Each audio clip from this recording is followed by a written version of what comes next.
Good evening, my fellow Americans. Today is Recap Thursday. It is the end of our streaming week, and I am Samuel Ronan, your next congressional candidate, your next president, activist extraordinaire, Republican, an American patriot, right? Populist, and all that other fun stuff, right? So, today we are going to cover anything that we may have missed throughout the week, but we also have a boatload of stuff to cover because, wouldn't you know it, in just the past 24 hours, an egregious amount of awful things have happened. We have ICE abducting a New York City student, forcing Mum Donnie to travel all the way to D.C. to meet with Trump to be like, hey, can you not do this? And Trump going gaga and saying, sure, why not? We're also finding out that the Cuban speedboat incident was Cuban nationals from America acting under U.S. orders to commit an act of terror against Cuba to justify an intervention from the U.S. So there is an absolute boatload of things that we need to cover. Of course, we will cover the beginning of our stream, as we always do, with Amy Goodman from Democracy Now!, democracynow.org, The War and Peace Report. Hello, Anna. Welcome to the stream. Let's get into it. There it is. Welcome to Democracy Now!, democracynow.org, The War and Peace Report. I'm Amy Goodman. U.S. and Iranian negotiators have begun indirect negotiations in Geneva over Iran's nuclear program after President Trump ordered the largest deployment of U.S. forces to the Middle East since the U.S.-led invasion of Iraq in 2003. Ahead of the talks, the Trump administration imposed new sanctions on 30 people accused of enabling Iran's oil sales and weapons production. How are you? Hi, Leia. What I really don't understand is how are you going to sanction people for engaging in trade with Iran? Iran is a country, a whole sovereign state in the world, in the globe. In the Middle East. Very prominently positioned in the Middle East, I might add. Right here. You have well, I guess not quite the Black Sea, but through Armenia and Azerbaijan, or arguably through Russia, you have trade from the Caspian into the Black Sea. You have the Persian Gulf, the Gulf of Oman, and then all of this ocean. The Arabian Sea into the Bay of Bengal, Andaman, which means you can trade with all of these countries immediately, just outright. All of these countries immediately and outright, including Ruscovia. You can trade with India very easily, Sri Lanka, Somalia, Ethiopia. You can go to Madagascar. You can pretty much get into the entire ocean, right? So the fact that America is sanctioning Iran for being a coastal nation and engaging in trade with other countries is absolutely insane. Because all this amounts to is Iran is insulting Israel and America by simply existing, and that's what this is all about. Iran exists and isn't capitulating to Israeli aggression and Middle Eastern hegemony, nor to U.S. imperialism. And that's what's so offensive. Iran being a country is not a crime, unless you're Israel or the United States. So bear that in mind when you hear anything to do with Iran now or in the future. This comes as Trump's envoy, Steve Witkoff, is claiming Iran has enough fissile material to make a nuclear bomb within days. But several nuclear experts say Iran's nuclear program hasn't advanced since the U.S. and Israeli military struck them last June. Also, Iran has been 1 week away from a nuclear missile since 1979. So that's 57 years? No. 47 years? Can I do math correctly? 47. That for the past 47 years, Iran has been 1 week away from a nuclear weapon. And last summer, Trump attacked and obliterated Iran's nuclear silo thing, whatever, and claimed that they obliterated every possible chance they ever had of making nuclear weapons or material ever again. And now, a few months later, oh no, they're a week away from a nuclear weapon. They're a week away from a nuclear weapon. 5 months from now, they're a week away from a nuclear weapon. This is Iran's Foreign Minister Abbas Araghchi. We were negotiating last June when Israel attacked us, and then the U.S. joined that attack. Right. Let's be very clear. The attack that we are talking about last June was in the middle of negotiations. And Israel violated the negotiations in the worst way possible by attacking. So, if anyone is acting in bad faith, it is most definitely not Iran. So that memory is still fresh for us. The wounds of that aggression is still alive in our minds. So we cannot forget that once we negotiating with the U.S. and then they decided to attack us. Meanwhile, independent journalist Ida Chavez is reporting that Democratic lawmakers on the House Foreign Affairs Committee are trying to prevent a vote on an Iran war powers resolution sponsored by Congress members Ro Khanna and Thomas Massie. Now, that is something worth noting.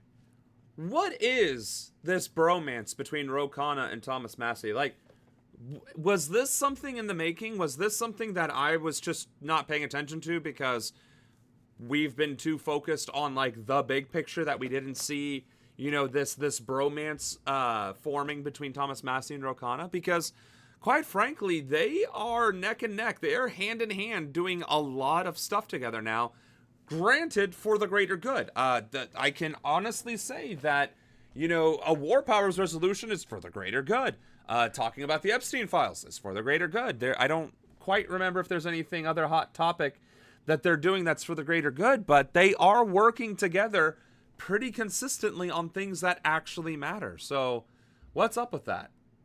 Oh yeah, and guess who isn't doing that? AOC. Jasmine Crockett. I think Ian Omar and Rashida Tlaib are, but they're not working hand in hand with like a Republican to do it. They're just going out of their own way to fight on behalf of what is right. So I guess that's certainly worth mentioning. But yeah, AOC, nowhere to be seen. Nowhere to be seen. The bill would require every member of Congress to go on the record about a potential U.S. war with Iran. 4 Cuban exiles were killed Wednesday in a shootout between Cuban border guards and a U.S. speedboat carrying 10 Cuban exiles. According to the Cuban government, the men on the Florida-registered speedboat opened fire when Cuban forces approached the boat for an inspection off the northeast coast of Cuba. The Cuban guards then fired back, killing 4 of the men. 6 others were injured or now being held in Cuba in hospital. The Cuban government says the men were attempting to carry out, quote, an infiltration with terrorist ends, unquote. Cuban media reports the men were carrying weapons, Molotov cocktails, bulletproof jackets, and camouflage gear. On Wednesday... Well, apparently they didn't bother wearing the bulletproof jackets. What is up with all of these attacks, right? The kids who attacked the ICE facility in Texas had a van full of flak vests, but didn't wear them. They had time to don them and then attack, but they didn't do that. And now you have these Cuban exiles coming back to commit acts of terror, also with body armor and weapons of whatever, and also aren't wearing them before engaging with Cuban military. And Democracy Now! Did not mention the fact that Cuba, the Cuban media also reported that those 10 exiles were supposed to be meeting with an American asset. I.e., this is a false flag or an attempted false flag operation to justify some sort of aggression against Cuba. So, let's be very clear on what is happening and why it is happening. Just to be clear. Today, U.S. Secretary of State Marco Rubio said the U.S. will investigate what happened. Rubio was speaking at a gathering of Caribbean leaders who expressed alarm over the growing humanitarian crisis in Cuba due to the U.S. oil blockade that's cut off the island from desperate... Oh, trash is collecting because there is not enough gas for the trash collecting companies. I get it. Needed fuel. On Wednesday, 2 Mexican Navy ships departed from Veracruz with over 1,000 tons of humanitarian aid for Cuba. Russian officials say they're discussing the possibility of providing fuel to Cuba. And on Wednesday, Canada became the latest country to pledge food aid to Cuba. We'll have more. So it looks like among all the historical events that we've been rehashing since this Trump administration took over again, it looks like we're edging ever closer to rehashing the Cuban Missile Crisis, interestingly enough. It said A411, my birthday. Hey, that's a sign. That's a sign that we're going to become elected, and the Mexican president is going to give us a special tour of that ship. Let's go. But yeah, no, Russia's getting involved in Cuba again. Mexico's getting involved in Cuba again. And Canada, I don't know if they were involved before, but they're getting involved now and addressing the humanitarian crisis directly. Which, again, I wonder if there's going to be any follow-through and what, if any, conflict may arise with the U.S. blockade and embargo, because there are, in fact, naval vessels physically blocking other vessels from getting into or out of Cuba. Except for this speedboat, interestingly enough. More on this story after headlines with Medea Benjamin, co-founder of Code Pink, who's helping to organize a humanitarian solidarity mission to Cuba next month. She's just back from the island. Dozens of international aid organizations have made a final appeal to the Israeli Supreme Court to prevent a de facto ban on their operations in Gaza and the occupied West Bank, set to take effect in early March. The 37 international groups, including Oxfam and Doctors Without Borders, collectively provide more than half of all food assistance in Gaza, operate the majority of field hospitals, and run all inpatient treatment for children suffering severe acute malnutrition. This comes amidst a surge of violence by Israeli soldiers and settlers targeting Palestinians in the occupied West Bank. There is no point in history in which Zionism and Israel are uttered in the same sentence and atrocities do not follow suit. Israel, remember, the Gaza Strip is an extremely small portion of Palestine, right? And Israel, i.e. Palestine, occupied Palestine, is a small country as well. So here's the Gaza Strip, right? Now, I lost myself in this map. But Von Cleva, hey, thank you for the follow. Nice seeing you on here, Von Cleva. Glad you can make it. Notice how big the West Bank is. It's all of this space right here. It's that is infinitely larger than the Gaza Strip, but it's also occupied. And an overwhelming majority of the West Bank is colonized, is being settled by Israeli settlers who are predominantly from fucking Europe. I.e. Europeans and Americans flying all the way to the Middle East to steal the property of the people who have been living there for thousands of years. And what Israel did to Gaza, they are attempting to do in a less violent way to the West Bank. They are trying to occupy the West Bank and terrorize Palestinians off of their ancestral lands. I.e. the same shit America did during its Manifest Destiny and its expansion west. I hate Twitch for various reasons, but figured I should hop on here. Hi, Anna and Leia. Well, you didn't have to... We try to not dox ourselves. We try to keep our code names in case unscrupulous individuals end up watching, but welcome to have you. But to the point of West Bank, Israel is trying to annex the West Bank, which is illegal. Israel is committing acts of terror against Palestinians living in the West Bank, which is obviously illegal, and they are claiming it's their right regardless, and they are the victims of the the horrible Palestinians who lived there for thousands of years before they got there and refused to just roll over and die and give up their possessions. So, without that context, these stories don't make nearly as much sense. Tuesday, settlers set fire to vehicles and tents in the Palestinian village of Susia.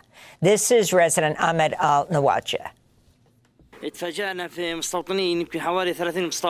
were shocked when around 30 settlers arrived. They were carrying incendiary materials and burned this tent and that one. They burned the chicken coop. They burned all the furniture. They left nothing. The U.S. Embassy in Jerusalem says it'll offer passport and consular services to U.S. citizens in 2 Israeli settlements in the occupied. Do you hear that? There are American sectors in the occupied West Bank who are settling in the occupied West Bank in Americatown. We never stopped colonizing. We are colonizing in the year of our Lord, 2026. Do you understand how fucked up that is? We are literally, as Americans, there are Americans who are leaving America to travel to the Middle East to forcibly remove people from the home they are living in and claiming it as their own. That's not hyperbole. That's not an exaggeration. That's not fake news. That is literally what is happening all across the West Bank. And not just from America, but Europeans as well. It's absolutely fucking disgusting. I don't have words to describe how brazenly abhorrent these things are. Oh my goodness. Who let the boomer in chat? West Bank. It's the first time the State Department's offered such services, a move the Palestinian Authority condemned as a, quote, clear violation of international law and a blatant favoring of the occupation authorities, unquote. Which is also true, but I mean, America has been breaking the law long before Trump. It's just been much, much more brazen under Trump. So, you know, accountability, what's that, right? A New York Times review finds key documents related to a woman who accused Donald Trump of assaulting her when she was a minor are missing from the Justice Department's release of the Epstein files. The missing documents are comprised of FBI memos summarizing interviews the agency conducted with the woman in 2019. She spoke to the FBI after Jeffrey Epstein was arrested and claimed she'd been sexually assaulted by both Donald Trump and Epstein in the 1980s when she was just 13 years old. Remember what I said about how this has been going on for decades? Decades. Multiple generations, if we're being honest, right? These two were adult men in the 80s. In the 80s, they were adults. And for the next 46 years, they were in cahoots. Which actually, hold up. This timeline kind of does confuse me in the sense that, when did Les Wexner give money to Epstein?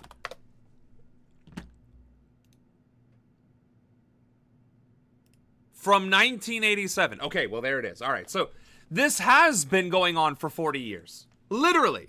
Not figuratively, literally. This is, oh my God.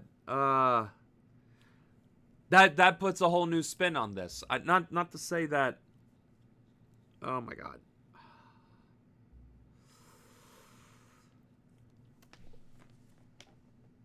This has been going on since the fucking Reagan administration.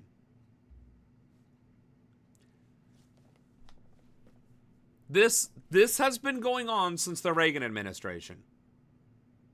The Epstein class has been in existence and growing in influence since Ronald fucking Reagan. Okay.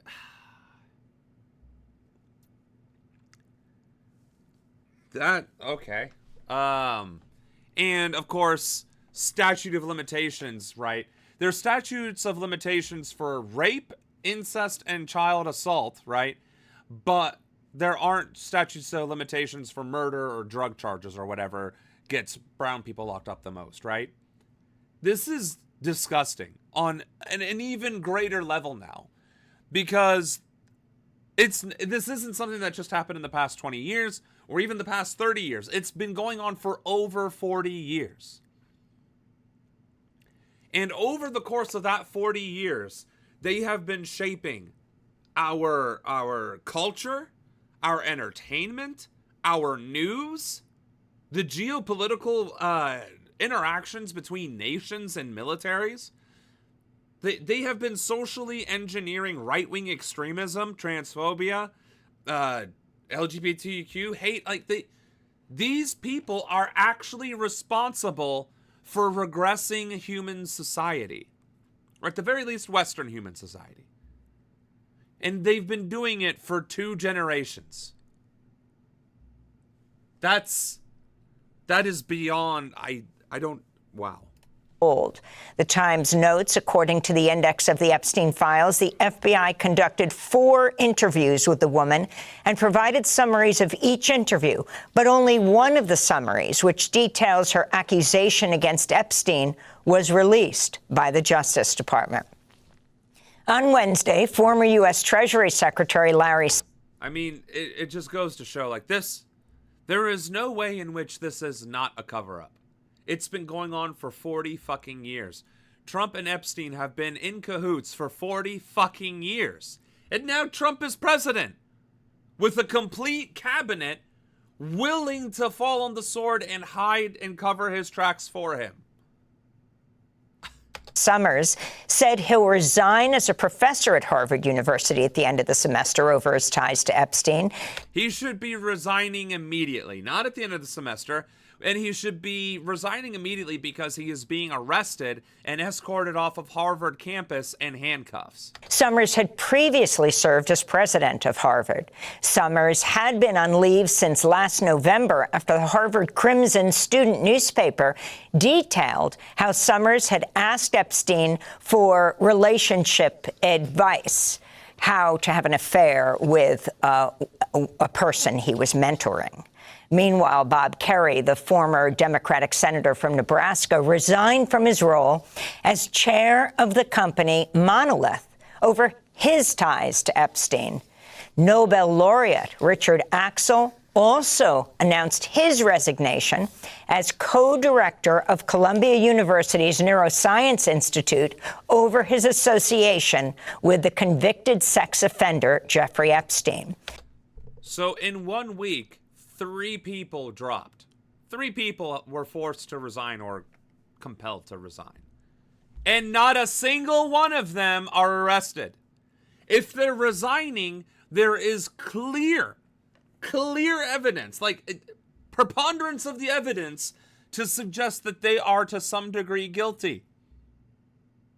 Otherwise, they wouldn't be resigning and they would be airing why they were with Epstein, which was purely for business, and then show it was just for business. But they're resigning because they can't do that and they fucking know it, and they're hoping that by resigning, their neck stays attached to their shoulders.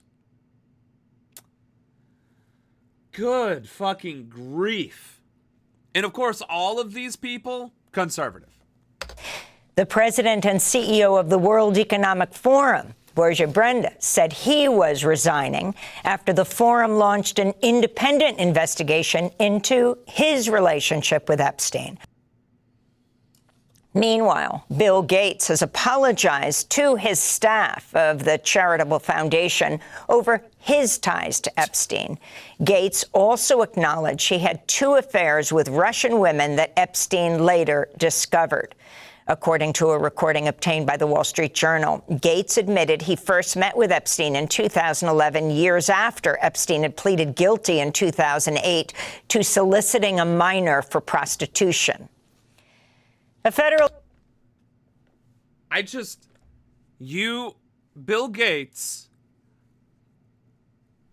was just living his best life as the richest man on earth, banging Russian women, which we're gonna, honestly, claiming that they're affairs and that they were women, given the context of why all this is coming about, I doubt they were women. They were more likely girls, and therefore you can't have an affair with a child.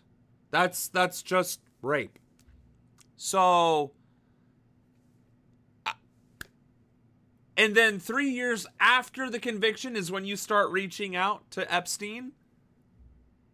Of all the people, just because you wanted, like, herpes medicine, you couldn't have found some other back dark alley, behind closed doors person to get to that connection. You had to go to Epstein. Like, absolutely none of that carries water. Absolutely fucking none of that. The British effing monarchy has managed accountability than the US, which is crazy, considering it's the fucking monarchy from Britain, the same monarchy that famously said, "I am the king, I am above the law," and then was later beheaded. So, as if Epstein is a doctor of something on top of that, and supposedly he was giving it to Melinda without her knowledge, which is also creepy, right? So, of all the people that he could have been in connections with, I mean, how many doctors are there that would be willing to take money under the table to prescribe something to one of the wealthiest people on earth? Like, you couldn't have gone to just any hospital and been like, "Hey, I need this on the down low." You had to go to Epstein. That's why you met with him 3 years after the fact? No. Those are neither affairs or women. Those were assaults of girls. Maybe they were Russian, but at the same that part really, that's semantics at that point. Right. Even Anna knows how to get illegal drugs. I mean, prescription medication. A federal judge has ruled the Trump administration's policy of deporting immigrants to third countries to which they have no ties is unlawful.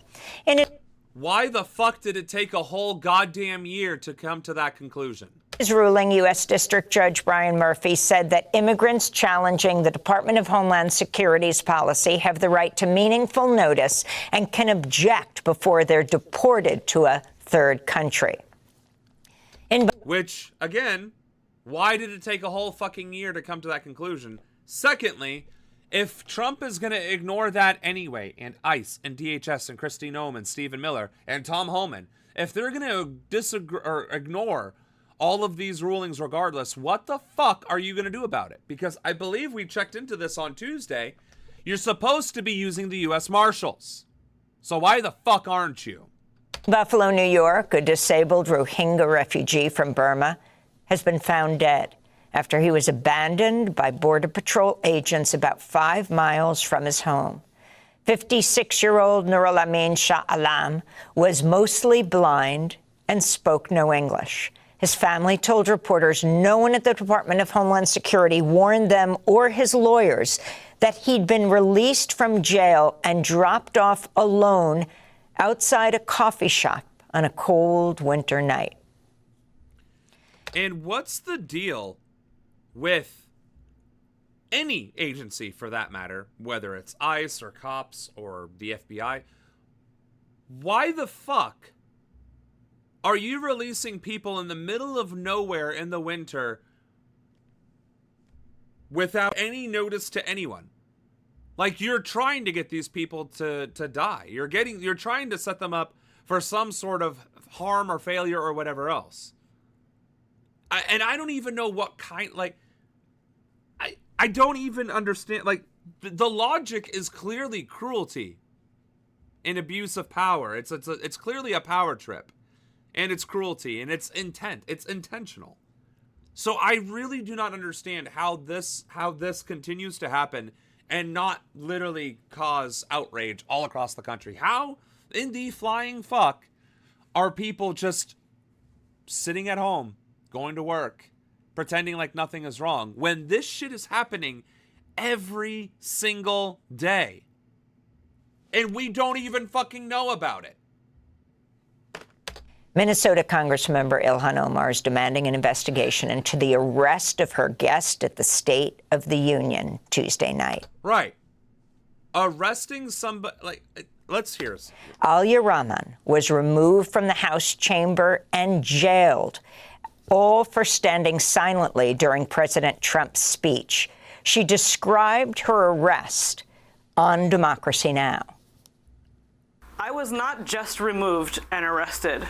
I was arrested so physically that two other attendees upstairs attempted to intervene in officers pulling on my shoulders after I told them I have a torn rotator cuff tendon and multiple cartilage tears in both of my shoulders. In a statement, Minneapolis. Like,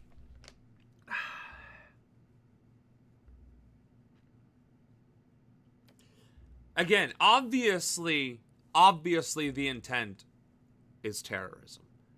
It's to instill fear. It's to assert power. It's to assert control. There was no reason to act like that. Secondly, the right to protest is afforded to everybody in the country, not just Americans. Surprise, surprise. The Bill of Rights applies to everybody universally. The Constitution applies to everybody universally as they step foot into the United States. Now, she's an American who was attacked by ICE to begin with, which is what caused all those injuries. And then they drag her out, force her out anyway, for standing silently.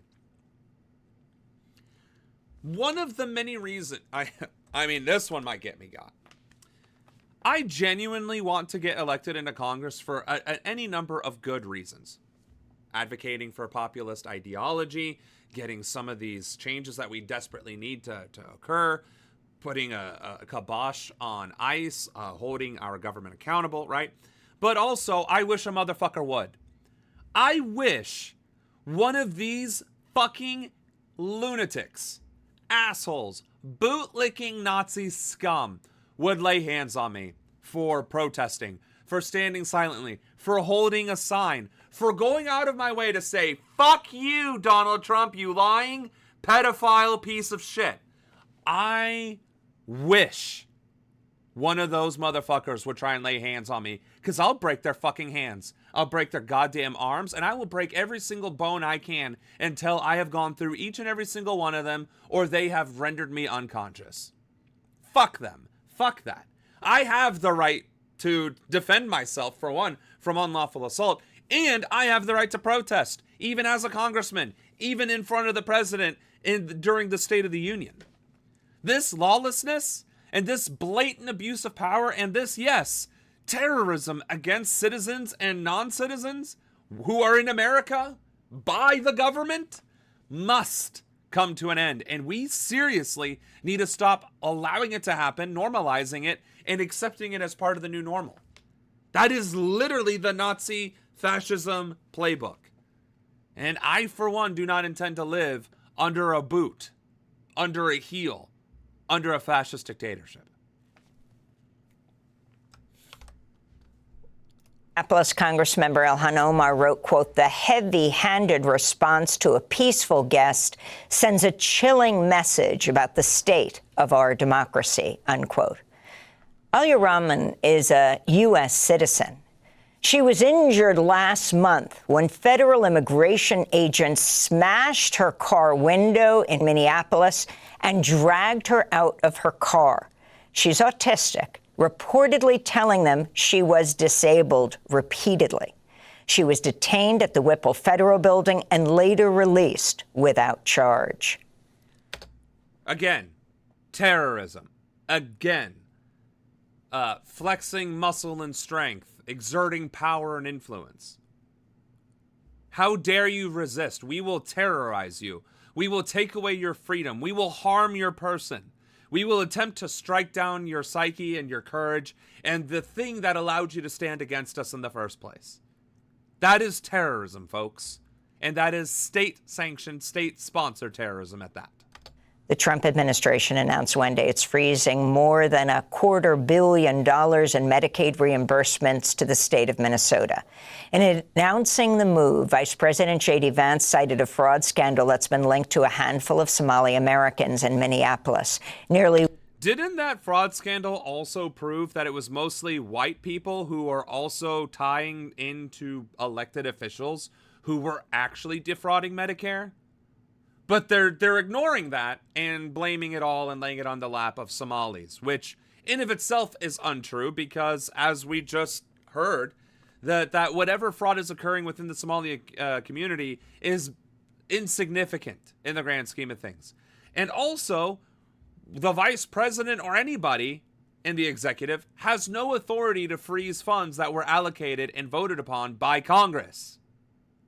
Like, the lawlessness continues to sink to new and new lower bounds. 1.3 million people in Minnesota receive some form of Medicaid coverage, or about a quarter of all state residents. In a statement, Minnesota Governor Tim Walz condemned the Trump administration's actions, writing, quote, "The agents Trump allegedly sent to investigate fraud are shooting protesters and arresting children. His DOJ is gutting the U.S. Attorney's Office and crippling their ability to prosecute fraud. And every week, Trump pardons another fraudster." Which is true. Trump has pardoned people who have committed fraud, whose fraud totals over $10 billion, and has pardoned all of them. Again, corruption. Again, terrorism. Again, needs to fucking go. Unquote. President Trump's nominee to become the next U.S. Surgeon General appeared before the Senate Health, Education, Labor, and Pensions Committee on Wednesday, where she declined to encourage parents to have their kids vaccinated against measles and influenza. Casey Means is a wellness influencer, author, and entrepreneur.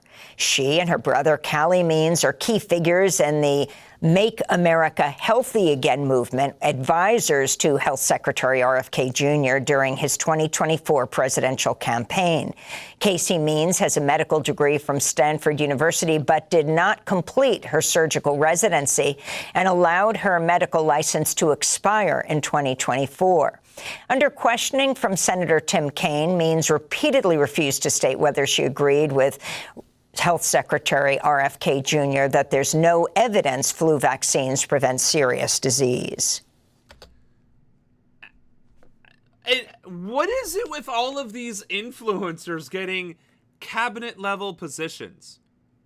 So, is that what I need to be doing, is become a TikTok sensation, a Facebook sensation, whatever? Just grifting to the masses, and then I can just skip running for office and go straight into the cabinet? Like, what even is this shit right now? Kash Patel was a podcaster. This lady is an influencer. Wasn't there like a couple more? Oh yeah, Doge. Right. It was just nothing but tech bro sycophants and frat boys. I think wasn't like the head of, or like the vice chair of like the CIA also just a podcast bro.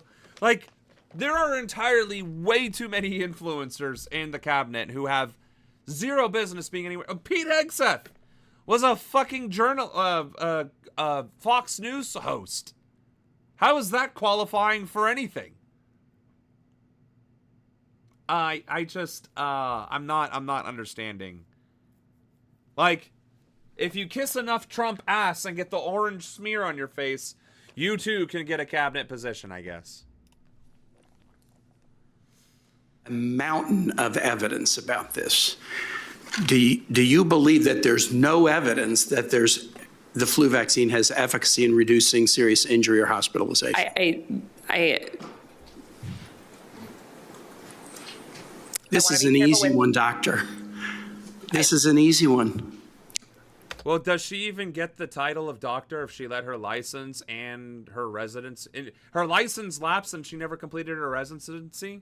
I support the CDC's guidance on the flu vaccine, and I will always be working with the CDC, ACIP, and the agency. So you believe it? it is an efficacious vaccine to reduce hospitalization and Is or is not? you believe it is. So as I said, I support the CDC's guidance on the flu Well, vaccine. let me just say, The artificial intelligence. Like, and why are they allowed to testify like this? Like, give a straight answer or be found in contempt. Like, I don't know, you are dismissed. You are no longer eligible. Like, what the flying Mr. Ronan, do you believe in the vaccine? I'm going to follow the CDC guidelines. Do you know what the CDC guidelines are? No. But I agree with them. Like, you would be shouting me down as quick as you possibly could. So why the fuck are these Trump nominees being given kid gloves? I don't get this. But being married to the head of the World Wrestling Federation clearly qualifies you to be education secretary. Yeah, no, you're absolutely right. I mean, we have people who have no business being in charge of literally anything, in charge of the thing that they should be least in charge of, right? The people in charge of every single cabinet position are people who have vested interests in dismantling those cabinet positions. Like that's those departments. It's ridiculous. Tim Kaine, former VP, looks like some crazy dude. He's probably had it rough ever since his VP stint, right? In the last Trump men, we had Betsy, who hated the public education. Yeah, she was even worse. And she was mentioned in the Epstein files laudably. She was lauded by Epstein for making it easier to traffic kids due to the way she reduced funding in schools. I didn't quite catch the entire connection, but because of Betsy DeVos, Epstein's plans and the class of Epstein were able to get away with more shit. Like, Intelligence company Anthropic is dropping its core safety pledge in scaling its AI models.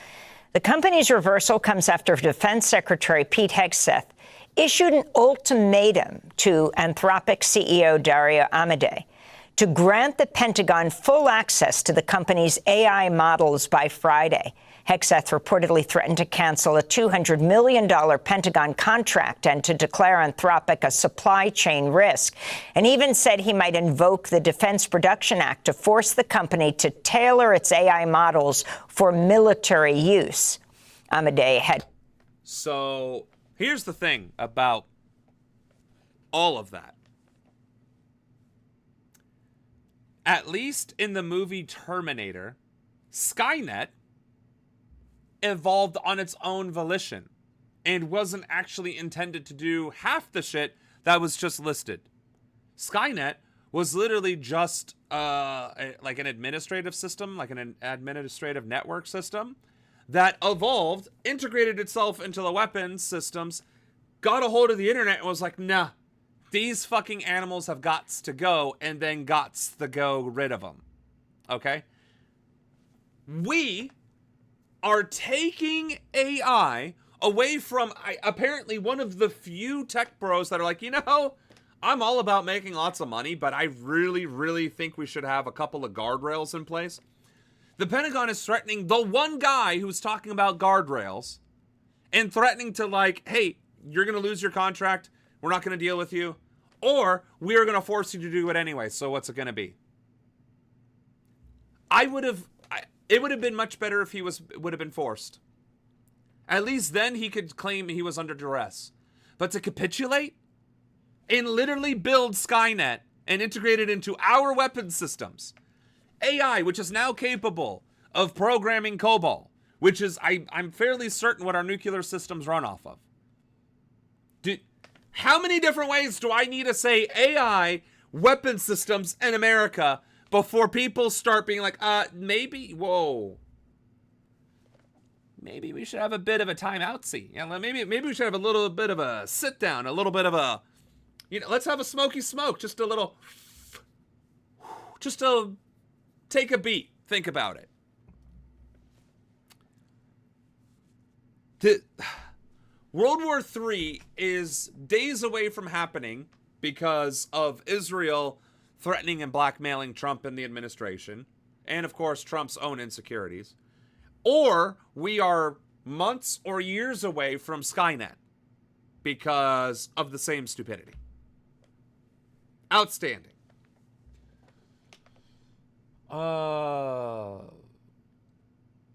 She's in the Epstein files. She is multiple times. Maybe it's hard to report sexual assaults in school, amongst other things. Yeah, it might be any. Yeah. Between Betsy DeVos, Skynet, and war with Iran, and trying to invade Cuba next, had previously warned against the use of artificial intelligence to help the U.S. government conduct mass surveillance and develop autonomous weapons. This comes as NBC News reports that in December, Anthropic agreed to allow the U.S. government to use its AI systems for missile and cyber defense purposes. And Brazil's Supreme Court has sentenced 5 men to prison terms after convicting them of plotting the 2018 assassination of Rio de Janeiro City Councilwoman Marielle Franco and her driver, Anderson Gomes.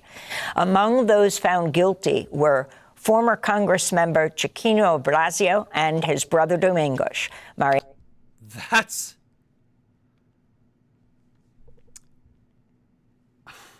Well, that's okay, because when I'm in Congress, I'm pretty certain there's going to be several Congress people, to include maybe even heads of departments like Kash Patel and Stephen Miller, who are going to try and assassinate me. So, hey, maybe justice will be served, or maybe I'll just be a corpse cooling in the street. Who knows? But wild that every other country in the world seems to be able to hold their corrupt politicians accountable, except for the United States.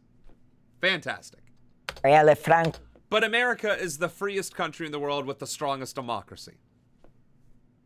Was a black lesbian known for her fierce criticism of police killings in Brazil's impoverished favela neighborhoods. On Wednesday, her widow, Monica Benicio, celebrated the Brazilian Supreme Court's unanimous ruling. Marielle se torna símbolo, mas porque a sociedade assim o fez. Marielle Oh, she hold on. I thought this lady who was in tears was the widow, but it's her? I thought this was the lawyer or something comforting her because she's so massive. Like, she's Amazonia, like the Amazon. Like, oh my goodness. Okay. Marielle se torna símbolo, mas porque a sociedade assim o fez. Marielle becomes a symbol, but because society has made her so, because it believes that this country can be much better than it is now. Justice for Marielle is not a slogan. It's a life task. It's the fight for building a society where people like Marielle and Anderson can live, flourish, and never be murdered for being who they are. And that's the message we leave here today, written in the history of Brazilian democracy. Outstanding. I mean, truly. Like, I don't know what else to say. Like, that is what should be happening here in America with everything to do with the Epstein class. And all the corruption that's going on up and down the chain of command across all 3 branches of government, across all 50 states. Like, where's the justice? Where's the democracy in America? I'm waiting. It's one of the main reasons why, again, among many, it's one of the reasons why I really want to get into Congress. Because then I can be an advocate. And then I can show, like, hey, I'm advocating, so can you. Yeah, it's scary being the only person advocating for something. But you know what? All it takes is one courageous person to stand up and speak out. And maybe other people will find their spines and do the right thing as well. And yes, your life will be in danger depending on who you're trying to throw under the bus. But we have been getting rid of pedophiles and Epstein associates, or at least forcing them into resignation. We've been arresting high-profile Republicans and conservatives for child sex crimes for years, months, weeks, days. Just in this video alone, there were 5 that resigned. And then, in the past month, how many former Congress people or former elected officials or pastors were arrested for child sex crimes, and CEOs? We can arrest them. We can. We just have to find the courage to arrest all of them, not just the low-hanging fruit. And those are some of the headlines. Those were all very fucking bleak.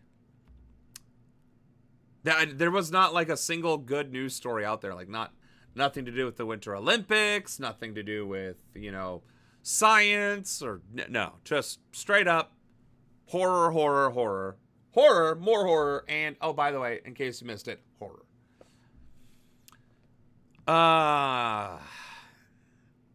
Let's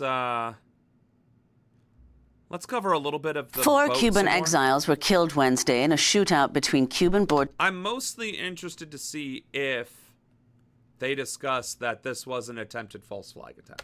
Troops and a Florida-registered speedboat carrying 10 Cuban exiles.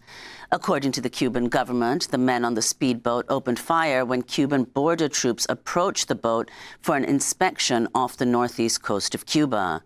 The Cuban troops then fired back, killing 4 of the 6 men. 6 others were injured and are now being held in Cuba. The Cuban government says the men were attempting to carry out, quote, an infiltration with terrorist ends, unquote. Cuban media reports the men were carrying weapons, Molotov cocktails, bulletproof jackets, and camouflage gear. Cuban Foreign Minister Bruno Rodriguez said, quote, Cuba has had to face numerous terrorist and aggressive infiltrations from the United States since 1959, with a high cost in lives, injuries, and material damage. A rigorous investigation is being carried out to clarify the facts, he said. On Wednesday, U.S. Secretary of State Marco Rubio said the U.S. will investigate what happened. Suffice it to say, it is highly unusual to see shootouts in open sea like that. It's not something that happens every day. It's something, frankly, that hasn't happened with Cuba in a very long time. But we're going to find out. We're not going to base our conclusions on what they've told us. Marco Rubio, who's Cuban-American, was speaking at a gathering of Caribbean leaders in St. Kitts and Nevis. At the meeting, regional leaders expressed alarm about the growing humanitarian crisis in Cuba due to a U.S. oil blockade that has cut off the island from desperately needed fuel. The Trump administration recently threatened new tariffs against any nation that sends fuel to Cuba, which has been under a U.S. economic embargo since 1962. The U.S. has been ratcheting up pressure on Cuba since early January when U.S. forces attacked Venezuela and abducted Venezuelan President Nicolás Maduro and his wife, Celia Flores. On Wednesday, the Treasury Department announced it would partially ease the blockade and allow Cuba's private sector to import Venezuelan oil, but restrictions remain on the Cuban government. The U.S. move is widely seen as another attempt by the Trump administration to weaken the Cuban government. We go now to Medea Benjamin, co-founder of Code Pink. She was in Cuba 2 weeks ago providing humanitarian aid. She was also just in Venezuela. Code Pink, the Progressive International, and other organizations are planning to launch a land, sea, and air humanitarian solidarity mission to Cuba in late March.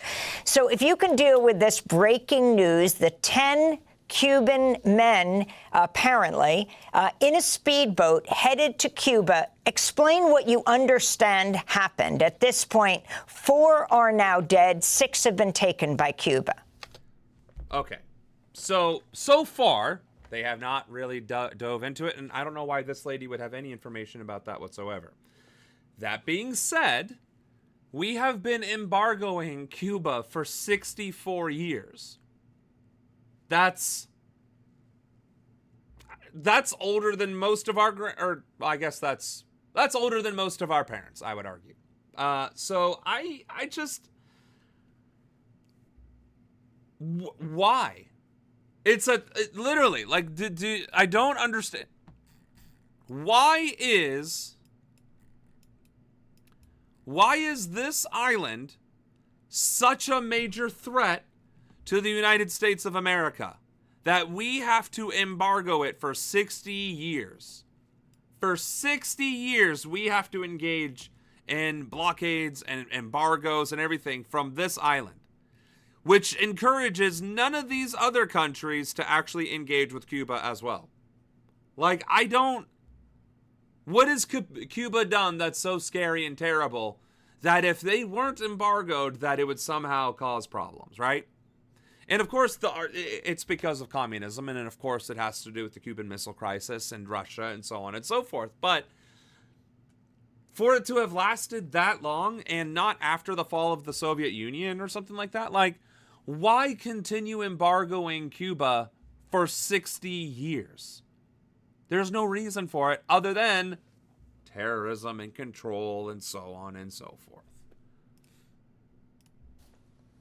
I understand that a boat that was carrying weapons and people who were going to infiltrate Cuban waters and somehow escape the U.S. Coast Guard because they're not allowed to even go to Cuba.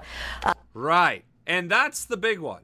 So you mean to tell me that since September, we have been murking drug boats, fishing boats in the Caribbean and in the Pacific, murking them with impunity since September, continuing into today. Like, we just bombed one last week or earlier this week, but that one made it from America, made it past because what? We were looking the wrong way, so when those boats sped past the blockade, we just couldn't notice it because we were so transfixed on Cuba?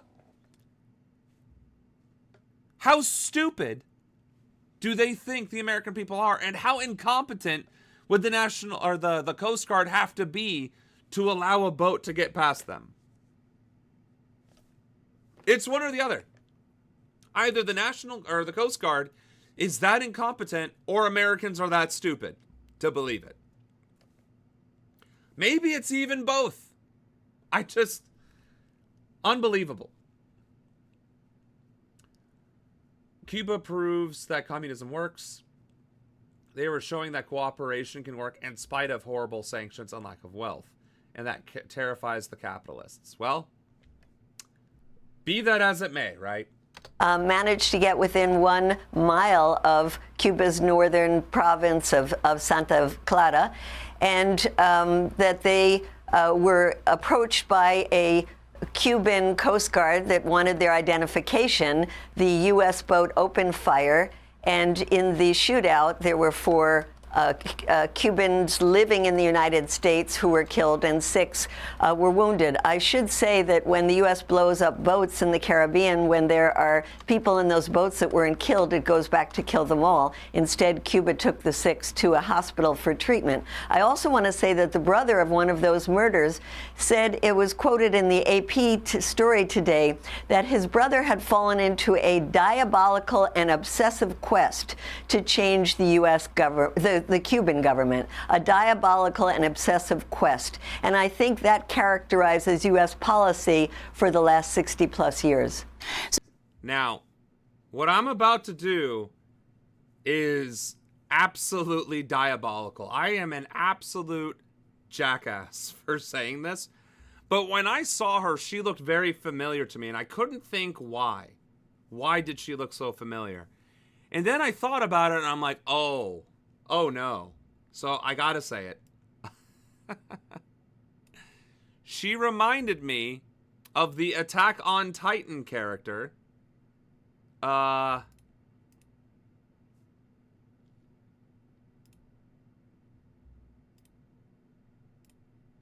if we go back to where she's talking. So I'm an asshole. And she's a great person. But all of which is to say, they're not talking. I don't believe I heard anything to suggest that all of this had to do with a false flag. Granted, the fact that our foreign policy is regime change in Cuba, I did hear that part. So I guess there is, I guess that. She runs for lots of things. Who runs for what? I missed that one. Thank you, Anna, for, pointing out that I'm a terrible person. Which is why I make a great Republican. All right. Yeah, medieval siege of Cuba. It's definitely it was definitely an attempted false flag that was thankfully thwarted. Medea runs for a lot of things. Okay. Oh, her. Gotcha. Okay. Well, I didn't say she was a bad person. She ran for VP for something else in California. Hell yeah. Well, Medea, I meant no disrespect. I'm a bad person.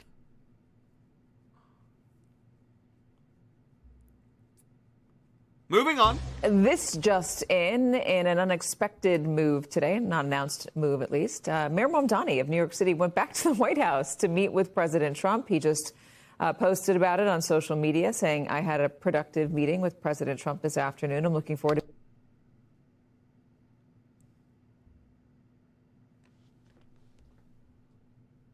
What the fuck? He's holding 2 newspapers from the Daily News. Ford to city, drop dead. Vows he will veto anything. Whatever. And then Trump to city, let's build, backs new era of housing. Did Trump actually support Mamdani and his housing rental policies? I don't think he did. I guess he did. All right. Well then. Yeah. And me and Anna were actually talking about that earlier today. What is up with the bromance of Zoran and Trump? Like, of all, that makes even less sense than Massi and Ro Khanna. Massi and Ro Khanna work together as congressmen, and they represent their districts, and they're trying to represent people. Okay, we can argue that. That makes a little bit of sense. They're supposed to be working together. They're congressmen.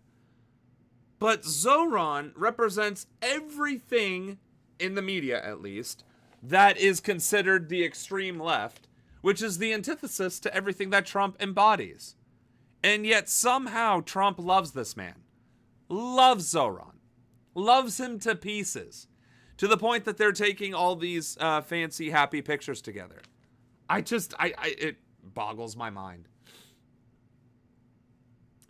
Trump is obsessed. He's also brown and a Muslim. Right. Like, those are 2 entirely separate things that he hates equally with a passion. And Zoran is all of that in one. A leftist, brown, Muslim. Like, I don't understand what's happening here, but it's happening, I guess. To building more housing in New York City, and you see Donald Trump there holding up 2 Daily News covers. One of them is famous and real. Ford to city, drop dead. We all know about that here in New York. And the other one, I think the White House made this because I don't know this to be real. Trump to city, let's build. All right. I was going to say, was that even a real newspaper? But the MS Now beat us to it. Joining us now, executive editor of The Nation, John Nichols, senior national correspondent for The Bulwark, Jonathan Cohn, joins us as well. All right. Mamdani at the White House. Why? I think there could be much more to it than we know. There may be something behind it. But the bottom line is, having interviewed Mamdani about his previous visit and talked to him quite a bit about this, I think he believes it is very important to maintain a relationship with Donald Trump. In fact, one of the things that I think his circle has concluded is that it's a mistake not to talk to Trump, right? If he sees you as someone who's very separate and, not somebody he interacts with, he can go all the places that he goes. If you maintain that dialogue, it becomes an interesting and perhaps different relationship. I continue to be actually surprised by him as a politician, both in the way that he went from 0% to winning the Democratic primary and then winning. Yeah, and that still boggles my mind, too. How did Mamdani win the mayoralship? Like,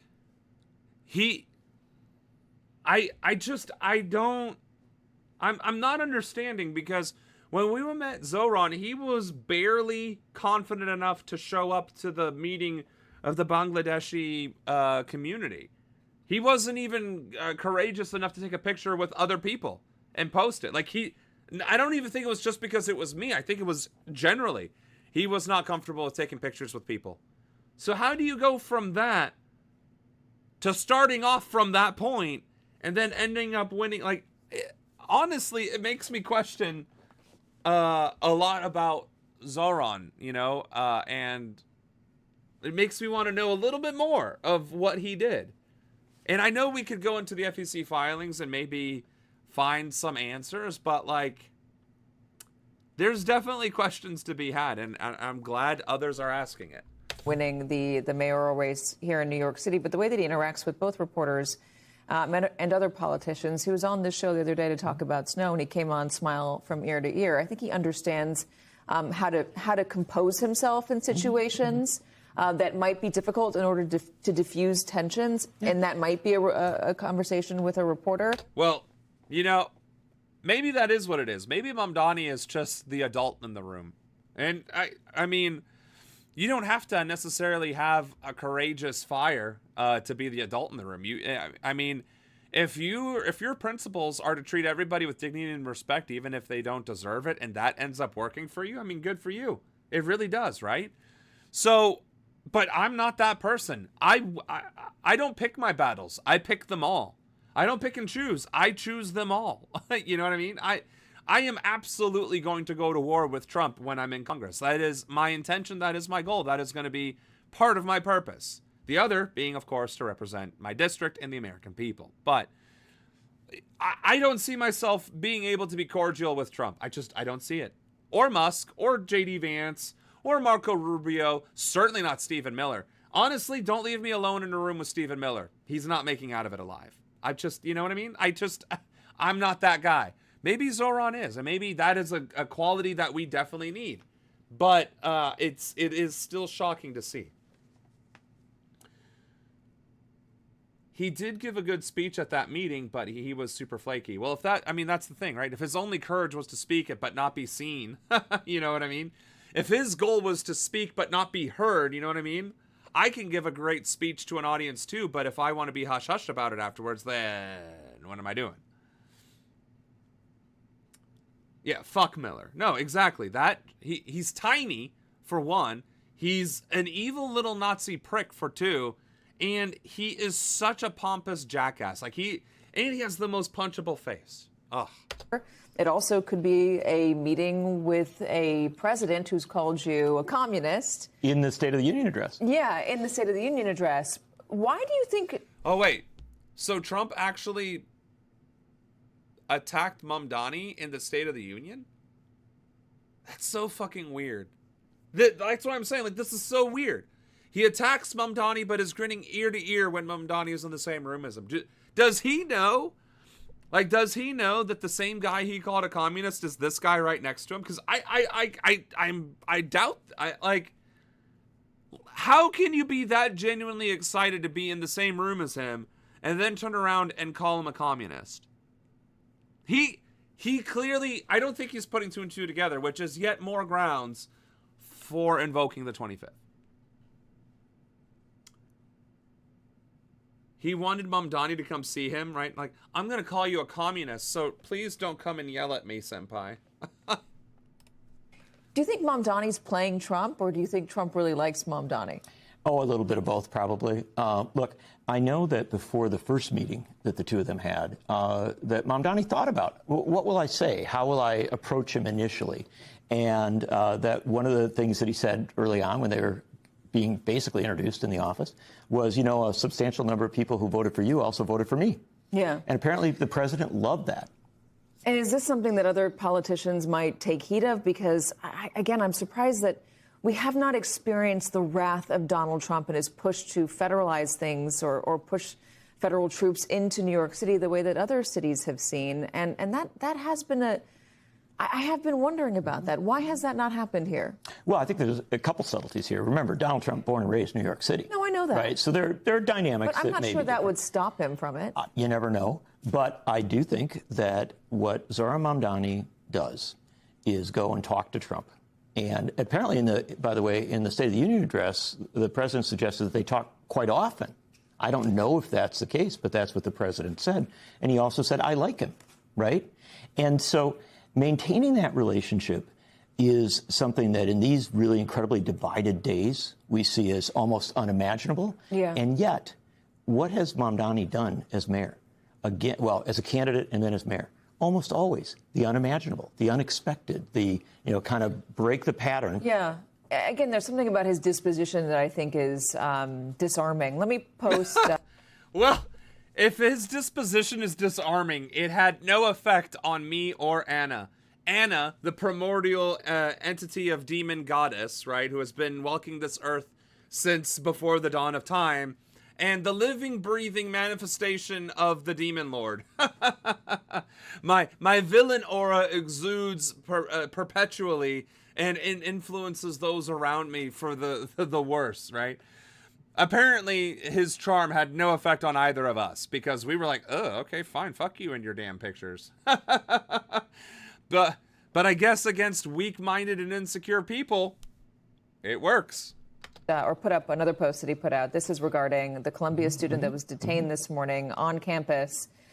He says, just got off the phone with President Trump in our meeting earlier. I shared my concerns about Columbia student Elena, I don't know how to say this last name, Agayeva, who was detained by ICE this morning. He has just informed me that she will be released imminently. It appears, if this does happen, he's getting some results. Well, and here's an interesting... And that's the thing, right? Good for Mamdani for using a relationship to get things done that are supposed to have never happened, right? Like, for instance, that girl should have never been kidnapped by ICE. Period. Dot. End of story. But she was, and the mayor acted on it immediately and contacted the person in charge, Trump, to get that shit done. I mean, kudos. I am not bashing Mamdani for everything that he does. He's doing a lot of good things in New York. It's just, it's mind-boggling the approach that he's taking and how he got to where he was in the first place. That's the part that I'm struggling with. But it is crazy that that relationship somehow immediately thwarted the kidnapping of an innocent girl from her college room or campus or wherever it was, even though that's literally Trump's modus operandi. Like, it just mind-boggling, absolutely mind-boggling. I guess there's a couple of videos about this meeting. Why not do News Nation? That's a conservative. Let's hear the other side of it. Breaking news.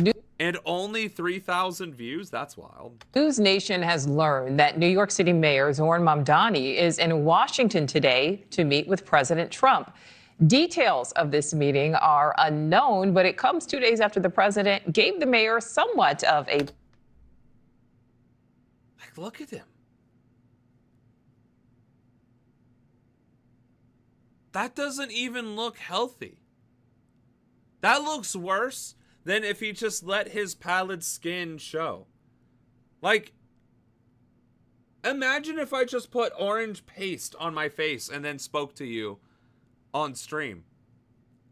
He looks like he's suffering from scurvy. Positive shout out during his State of the Union. News Nation's Kelly Meyer is live at the White House. So, Kelly, what are you learning? And why does this lady right here look like Megan 2.0? Like, I'm not even joking. What the fuck?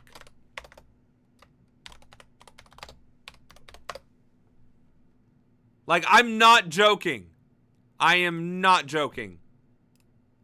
Why can't... Why... it's hidden again. Okay. All right. Megan 2.0. This lady. Megan 2.0. This lady. Megan 2.0. Are you fucking serious right now? Bruh. What are we even fucking doing right now? About this meeting. Yeah, Nicole, a senior White House official telling me New York City Mayor Zohran Mamdani is here at the White House today meeting with President Trump. Now, it's unclear what the two... I'm sorry, like, I'm actually a little weirded out. Like, I'm genuinely like, that is an android. She is an android. They gave her an adult body, and I am deeply concerned for my safety right now. We'll be talking about, but housing affordability could come up, and that comes as mortgage rates fall below 6% for the first time since 2022. Remember, there was a lot of anticipation the last time. Like, look, in this picture right here, this frame, there's no orange. It looks like the skin tone is the same as his ear. Oh, wait, no. I take that back. Never mind. Never mind. My eyes are adjusting to it now. Okay, never mind.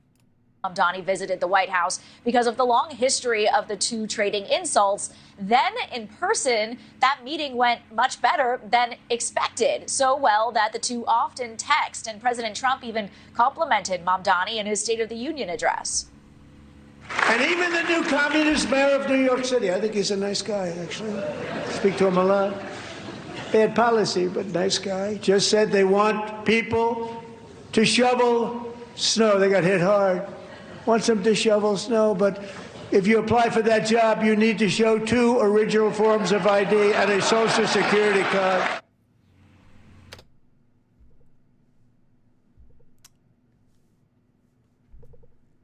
That's the problem with Trump, is that he does have charisma. Not to say that it's not the charisma of Obama, but Trump can deliver funny things. So, and he was on the ball there, because the argument is all these leftists don't want to show 2 forms of ID for this, that, and the other for voting because it's discriminatory and disenfranchising. Because it is, right? 2 forms of ID that costs money to get, requires you to have an address, immediately disallows anybody that's unhoused from getting an ID, right? And then a lot of the times the IDs require you to have matching birth certificates to go along with your Social Security card, which disenfranchises married women. So yes, the 2 forms of ID in order to vote, huge disenfranchisement. A poll tax. 2 forms of ID to get paid to work is standard. Still the same problems though, right? The problems don't change. It still prevents homeless people from getting jobs in the first place because they don't have money to get the IDs in the first place, let alone an address or a bank account to use to get paid from regardless, even assuming they have access to their Social Security card, which oftentimes gets thrown away during these fucking raids. So the whole 2 forms of ID thing still is a problem for the people who don't have them. But it's easy to make light of because of the different arguments and contexts that are being brought. So we'll see if this opens up to the cameras. So far, both of them don't have any public events on their schedules. We're in touch with both Mamdani's team and here at the White House. Nicole. All right, so Kelly, another thing that could come up in this meeting, the arrest of a... I'm sorry, this is too much. Especially the further back she is. No. Absolutely fucking not. If Megan 2.0 were however old this lady is, and I am not going to conjecture, she's 25. That is the correct answer. She is 25. That's the correct answer, and I'm sticking to it. So if Megan was rebuilt as a 25-year-old, this is what she would look like. I'm sorry. I am sorry. Columbia University student by Homeland Security officers. What more can you tell us? Yeah, that is definitely something that could come up here today, Nicole. We're learning the federal immigration agents gained entry to the campus residence by claiming they were searching for a missing person. That's according to the student's attorney and the school. By the way, that's the new shtick that they're doing. They're pretending to be victims in duress and seeing if anybody pulls over to help them. And then if you're brown, you get arrested. And now they're walking onto campuses trying to enter into dormitories claiming that they are searching for missing persons. They are literally engaging in the most underhanded tactics in existence. The Nazis didn't even do that. The Nazis just straight up kicked down doors. We're making up lies and excuses to terrorize people. And apparently doing very little to stop it. School's president. So this happened around 7 a.m. this morning. The student, Eli Agayava, a senior from Azerbaijan, wrote on her Instagram, quote, "DHS illegally arrested me, please help," along with a photo that appeared to show the backseat of a car. The agents did not have a warrant, her attorney said, and no reason was given for the arrest. In a statement from the president of Columbia University, Claire Shipman, she says it is their understanding that the federal agents made misrepresentations to gain entry to the building, adding, quote, "All law enforcement agents must have a judicial warrant or judicial subpoena to access non-public areas of the university, including housing, classrooms, and areas requiring CUID swipe access. An administrative warrant is not sufficient." Now, which means, how did they get through that system in the first place? Did the security guard let them in? Did an unsuspecting student that was just trying to do the right thing let them in? Like, clearly these policies are irrelevant if they are that easily circumvented. Okay. Oh, okay, chat. It is a poll tax, and she's at least 40. Sam learned his lesson. All women are 25. I've been 25 for 25 years, and Anna says same. That's right, and I'm sticking to it. Now, in a statement to News Nation, a DHS official tells me this, quote, ICE arrested Elimina Aliaga, an illegal alien from Azerbaijan whose student visa was terminated in 2016 under the Obama administration for failing to attend classes. The building manager and her roommate let officers into the apartment. She has no pending appeals or applications with DHS. New York lawmakers are now weighing in on this situation. Democratic Congressman Jerry Nadler says he is doing all that he can to bring the student home. And Governor Kathy Hochul claims the agents involved did not have a proper warrant to access the dorm and urged passage of a state bill that would prevent similar incidents in the future. Nicole. Well, passing a law and having a piece of paper as notice isn't going to change the fact that they are going to find new, more unscrupulous ways to bypass them. You can't legislate your way out of these people acting like Nazi scum. The only thing that needs to happen, the only thing that solves DHS and ICE and all of this lawless behavior is arresting them, charging them for terrorism and violation of human rights, violating crimes against humanity, and then building a massive amount of scaffolding all across the 50 states and hanging these traitorous pieces of shit. That is how you stop what's happening. I'm sorry, that's what you do. And women are never pregnant unless they specifically tell you, even if you can see the baby's foot kicking her stomach from the inside. If she didn't say that she's pregnant, you didn't notice anything. I learned that one because there was a pregnant woman, and I was like, oh, I don't know, are you just heavy or are you pregnant? And then she mentioned, oh, I'm having a pregnancy brain, and I'm like, oh yeah, well, you know, it happens. But I've never, I think I made the mistake once of saying, oh, how far along are you? And she's like, I'm not pregnant.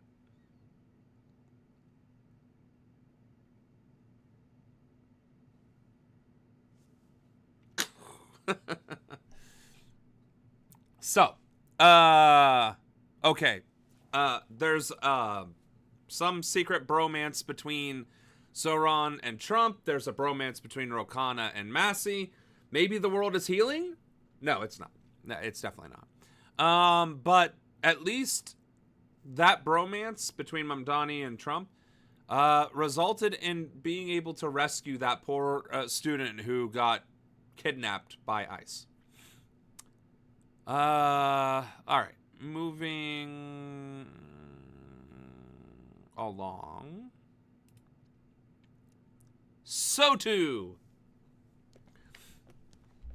Well, Washington's political divide was on full display at some points during the speech. Many Democrats didn't attend the protests. Others were in the audience but drew criticism from the president when they didn't stand to join Republican applause.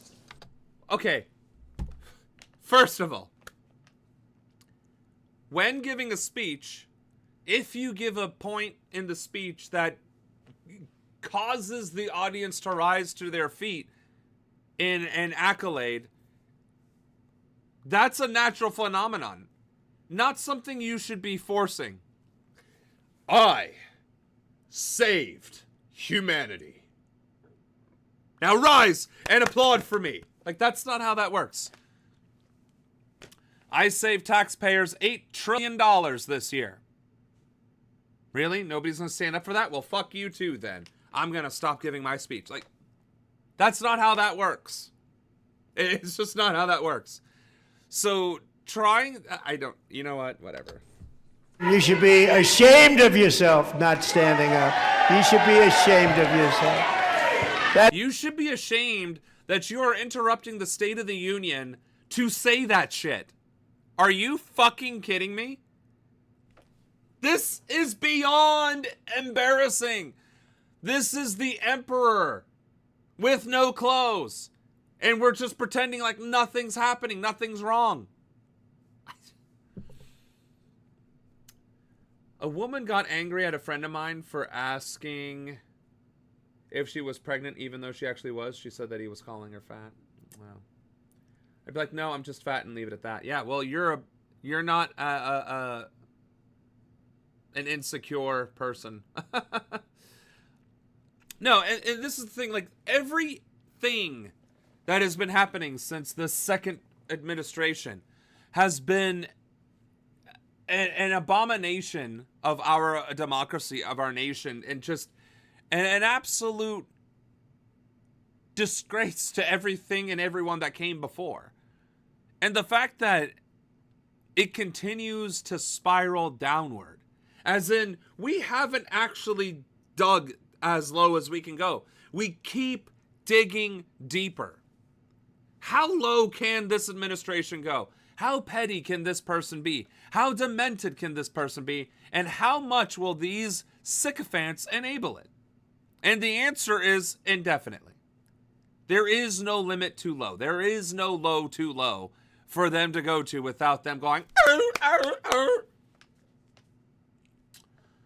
I watched 3 minutes and I had to stop because I was getting angry. Yeah, we actually tried watching it on what, Tuesday? Wednesday? It was Tuesday, wasn't it? We tried watching it for like a couple minutes, and Anna boycotted my stream. Anna, the primary mod, my campaign manager, boycotted my stream because the State of the Union was on it. Like, that's impressive how bad that had to have been. That is why I'm also asking you, excellence, blocking the removal. Democratic strategist, he will. Okay, we're joined by. And then he also orders people that aren't praising him to be removed. Again, I wish a motherfucker would.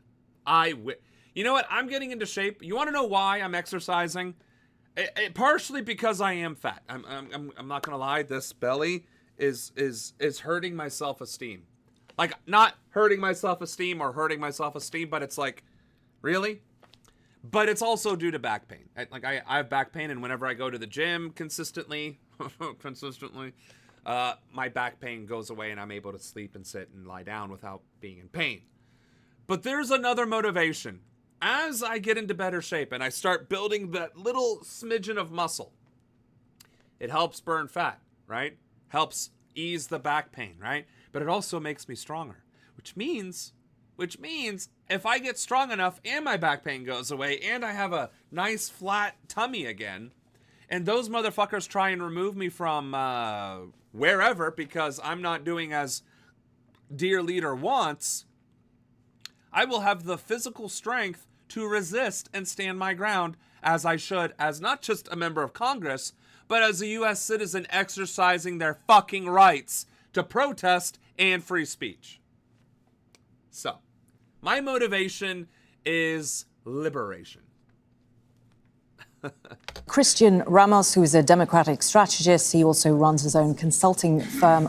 Oh, good. We have the DCCC talking to Al Jazeera English about the State of the Union. This is about to be absolutely dog shit. Autonomy Strategies. He joins us now live from Washington, D.C. So let me first ask you about what we saw there from the Democrats. We saw many of them not turn up to the actual address. Others taking part in protests outside. Many not clapping. What does this achieve? Is this political theater, or does this actually achieve something more?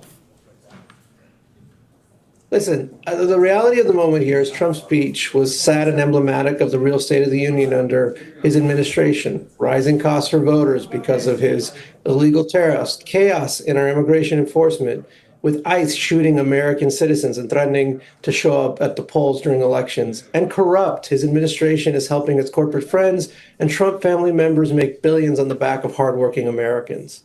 Democrats made a choice, right? Some of them decided that they wanted to be respectful and just not show up for what was a rambling, incoherent hour plus of lies. And other people felt that they needed to make their voices heard in the chamber through silent protest. I think at this moment, what either and both are appropriate. In his speech, the president talked about how he is tackling healthcare, housing, energy costs. Clearly is aware of what the polls are saying on affordability and how people view the affordability issue. Do you think he managed to connect with families who feel squeezed every month? Absolutely not. This speech was incredibly tone deaf. As a brand new CBS News poll shows, some pretty disastrous numbers for Trump. 53% believe the country is worse off than a year ago. 57% say Trump's economy is bad. And 54% disapprove of his economic policies. What he did tonight was again, borderline incoherent. You didn't actually hear any solutions to the housing crisis. And his policies on health care, let's not forget the big, ugly bill. It took away health care from millions of Americans. Yeah. They gutted Medicare by $3 trillion and gave it away to billionaires to become trillionaires and gave ICE $250 billion. And evidently they scrounged up $500 billion to give to the military. Like, all of that money could be going towards housing, canceling debt, healthcare, obviously, infrastructure, literally anything else under the sun.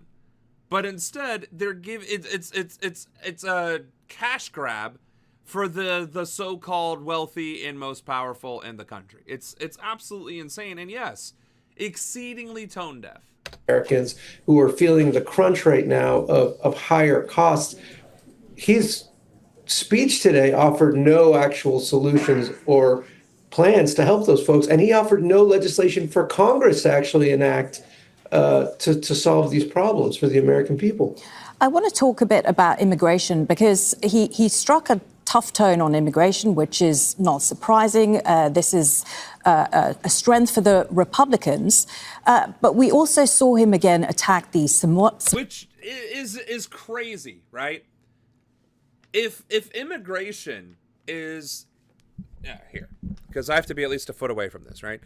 If immigration is such a powerful policy position for the Republicans, and the only thing that they have managed to accomplish with immigration is terrorizing communities, murdering American citizens, and invading our cities, all to the tune of hundreds of billions of dollars in additional funding, building concentration camps within our borders and within our army bases, among other installations, where Congress people aren't even allowed to go watch and see what's going on in these concentration camps. We are losing track of the immigrants, possibly killing them, and possibly incinerating their bodies. What's more, the concentration camp in Texas that has 3,000 children in it is talking about separating boys and girls and putting the girls in a specific area of the camp to where God knows what will happen. So the only thing the immigration has done is become privatized, enriching for-profit concentration camp manufacturers, and are attempting to build even more facilities. Again, if the point is to deport immigrants, which is the stated objective, why are we building concentration camps in the first place? You don't build camps if you're trying to deport people. You build camps if you are trying to exterminate people under justifiable causes in broad daylight. You're also building camps because you want to put dissenters in those camps. You don't build camps in a democracy. You build camps because you want to put people in those camps. And this administration, amongst many of its leadership, have stated that they want to ethnically cleanse America and reduce the population down to 100 million people. The only way you do that is through systematic eradication of demographics. And the most simple way to do that is through concentration camps, which is what the Nazis proved, and they learned that lesson from the Americans, from America, and the way we treated slaves. So, the fact that immigration is their top polling thing, and what we're actually doing is ethnic cleansing, is definitely not lost on me. And I'm sorry, I got a little close to the microphone in my rage. Somali community in Minnesota, we saw Democrats... Oh, you noticed the haircut? Thank you. Teehee. Ilhan Omar, Rashida Tlaib, both shouting at Trump from their seats, but pretty much... It makes me look Icelandic. Are you shitting me right now? Exterminate them or traffic the kids or some combination of things. Exactly, right? That's what these, that's the immigration policy of today. And it's fucking disgusting. And they were trafficking many of the kids. That, again, they are losing the children. They are unaccounted for. And it is one of the biggest problems that is being faced with keeping track of where the migrants are. And it's the greatest human rights crisis of all to deal with all this. Aside from kidnapping people off the streets and terrorizing our communities, the fact that we're losing track of them and we are putting children in concentration camps. We're committing crimes against humanity in every single possible way that apparently this administration can think of. Being drowned out by the Republicans who were there. What did you make of that entire episode? Only Republicans could take an issue that used to be 70-20 for them and turn around and make it a 20-70 issue against them. Trump's immigration policies are wildly unpopular. And what we saw tonight was more of the same. Again, this guy is doubling, tripling down on issues like immigration, presenting policies that are wildly out of step with the country and what they're looking for right now. I mean, you're right. Polling suggests that Hispanic voters who previously voted for Trump are uneasy about his policies on immigration. Uneasy? That is certainly an adjective. It is certainly an adjective. I guess the question is, how do Democrats then capitalize on this? Yes.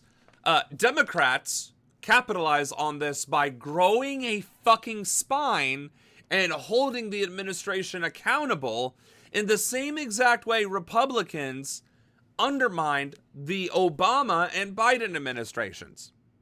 So that would be how Democrats could do it.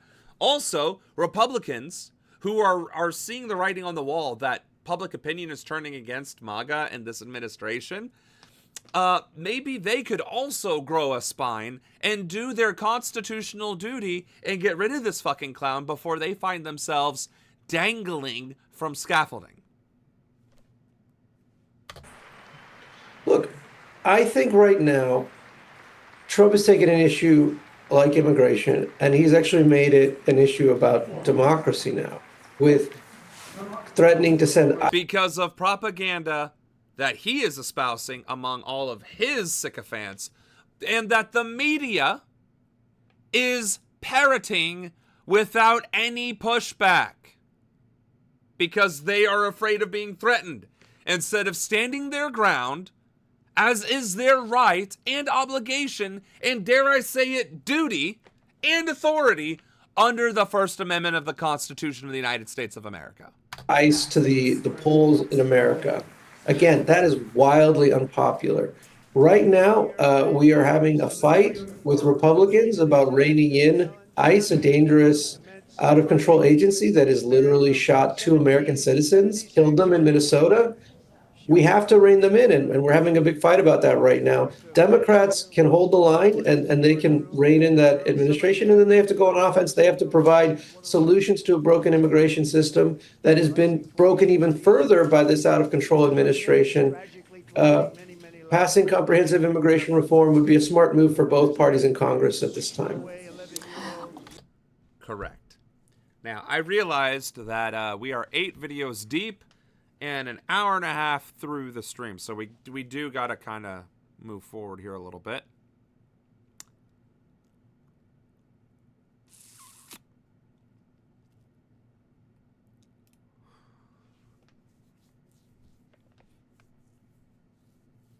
As tensions rise between the US and Iran, the White House denying reports that Chairman of the Joint Chiefs Dan Kane is advising the president against striking the Iranian regime.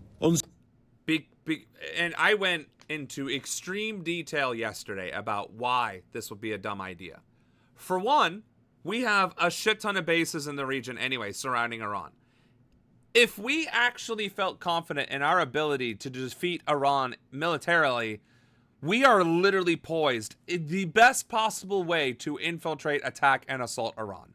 We have bases all around Iran. We have fleets in and around the waters, coastal territorial waters of Iran. There's a reason why no president was stupid enough to attack Iran. And that's because Iran can fucking fight back. And Russia would defend them. And China would back them. And guess what? Iran has an unbroken connection to Russia through the Caspian Sea. Iran, Caspian Sea, Russia.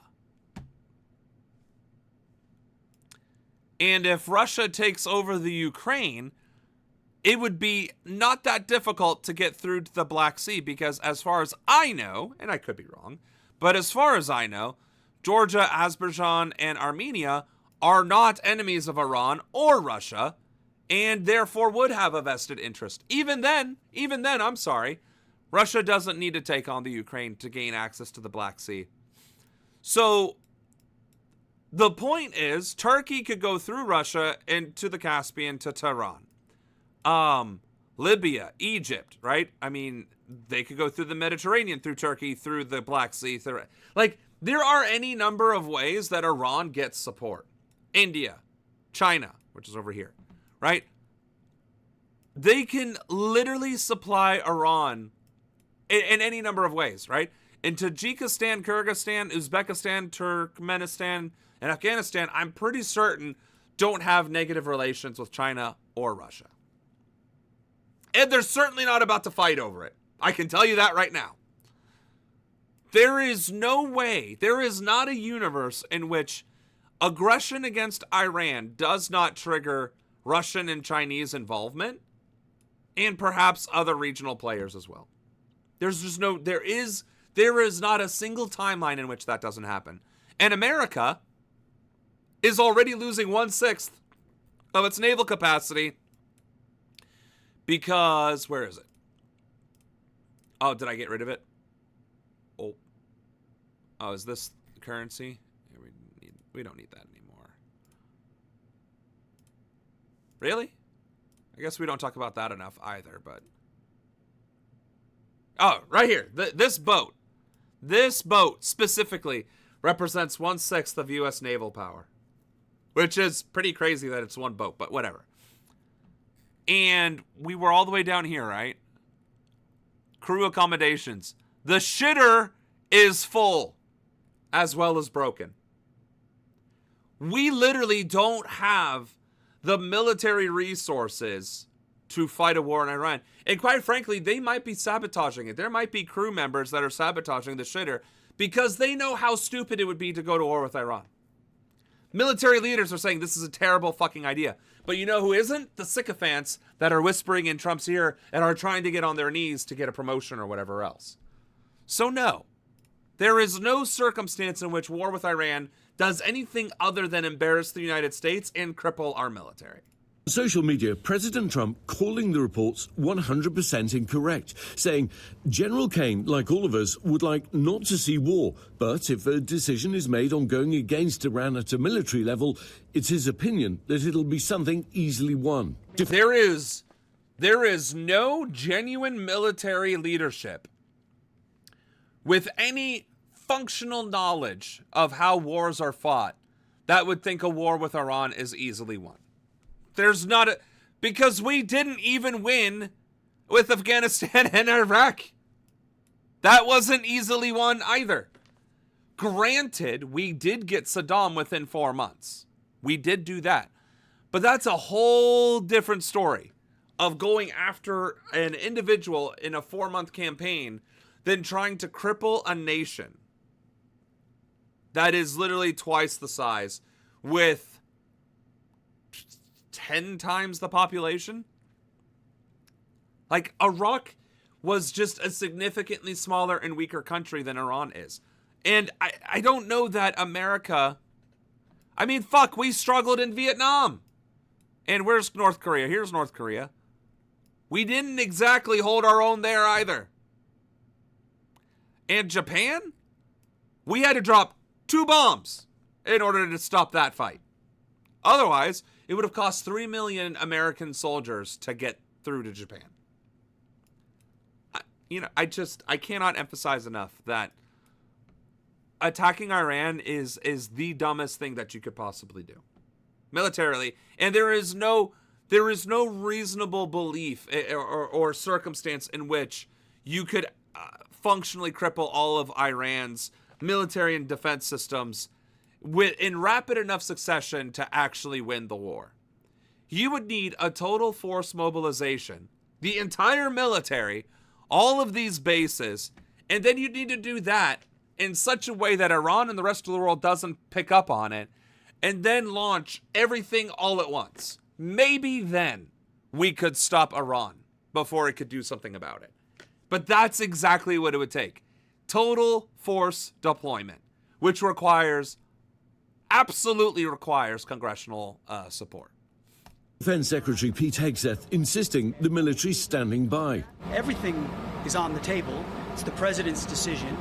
We're here to help ensure that a deal is made, and I think Iran would be wise to make a good deal. Chairman of the Joint Chiefs Dan Kane has reportedly cautioned strikes against Iran could risk significant U.S. casualties and be difficult due to lack of allied support. The U.S. pushing a deal on Iran's nuclear program, despite the president saying online that it was blown to smithereens during a U.S. bombing operation last year. Trump's special envoy... At least they keep bringing that up. Trump does not care about congressional authorization. True. But this is one of those few times where it doesn't matter if he cares about it or not. It's one of the few times where Congress will intervene. Or the American people. I mean, and one would also hope the military would just refuse those orders. Which of the Middle East now saying Iran is still capable of building a nuclear weapon. But this isn't new. UN nuclear watchdogs have said this for months, with Iran long denying it's trying to develop a nuclear weapon. The White House has offered other reasons for a potential attack too. Wait a minute. The press... damn it. A nuclear weapon. That's the press pool? I don't know. I always envisioned that being a bit more grandiose. Maybe I watched too much West Wing. White House has offered other reasons for a potential attack too. They better negotiate a fair deal. You know, the people of Iran are a lot different than the leaders of Iran. Trump initially threatening Iran over violence against protesters, claiming he prevented mass executions. Demonstrations against the regime led to a violent crackdown last month, with thousands... That was literally funded and supplied with weapons from America and Israel. We literally instigated those protests as justification for what we're doing now, but hoping that the regime would have fallen regardless. We literally tried to force regime change. We talked about it in real time, and now we're talking about it on the news as if it was a completely isolated natural phenomenon. It wasn't. It was literal U.S. interventionism, fueled by Israel and America, stirring up problems in Iran. Of Iranians killed. The president appearing to use that violence as yet another reason to send in the U.S. military. Meanwhile, the United States is invading our own cities and Israel's committing genocide in Gaza. But we need to intervene on Iran for human rights concerns. Trump also repeatedly supporting the idea of regime change, saying it seems like that would be the best thing that could happen.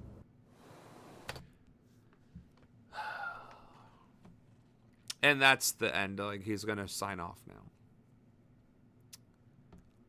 Speaking of Israeli war crimes and crimes against humanity.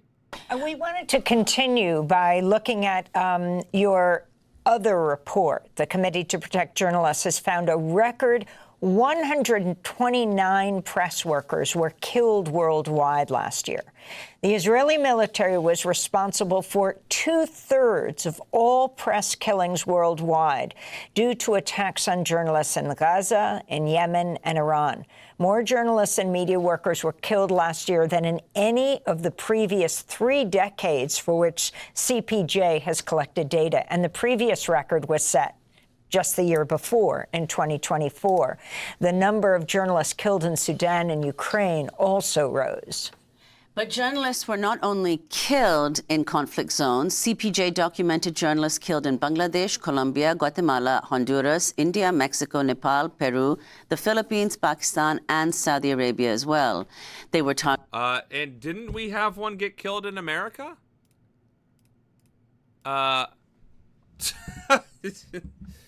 How many journalists were killed in America since Trump admin?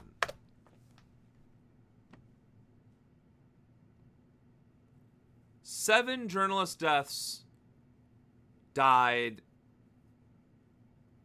in 2017 and mid-2023, which is not AI, right? Don't believe AI.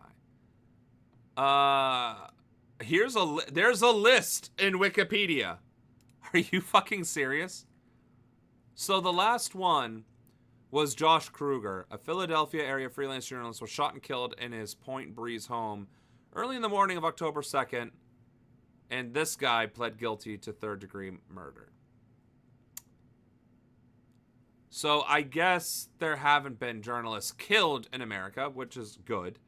But there have been journalists attacked in America by police, regular police, and ICE agents. Targeted often for their reporting on corruption and crime. According to CPJ, there have been very few transparent investigations, and no one has been held accountable for these deaths. Sara Khuda, if you could talk about the wider findings of this CPJ report. 100%. To start with, because the biggest number of journalists being targeted and killed, it was in Israel. This shows the systematic pattern that Israel is using to silence the journalists, whether by killing them, targeting them, imprisoning them, intimidating them, and also smearing them.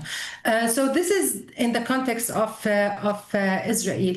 Worldwide, we see that the journalists are being targeted because of their work. It is now the most dangerous time for journalists to work since we started documenting in 1992.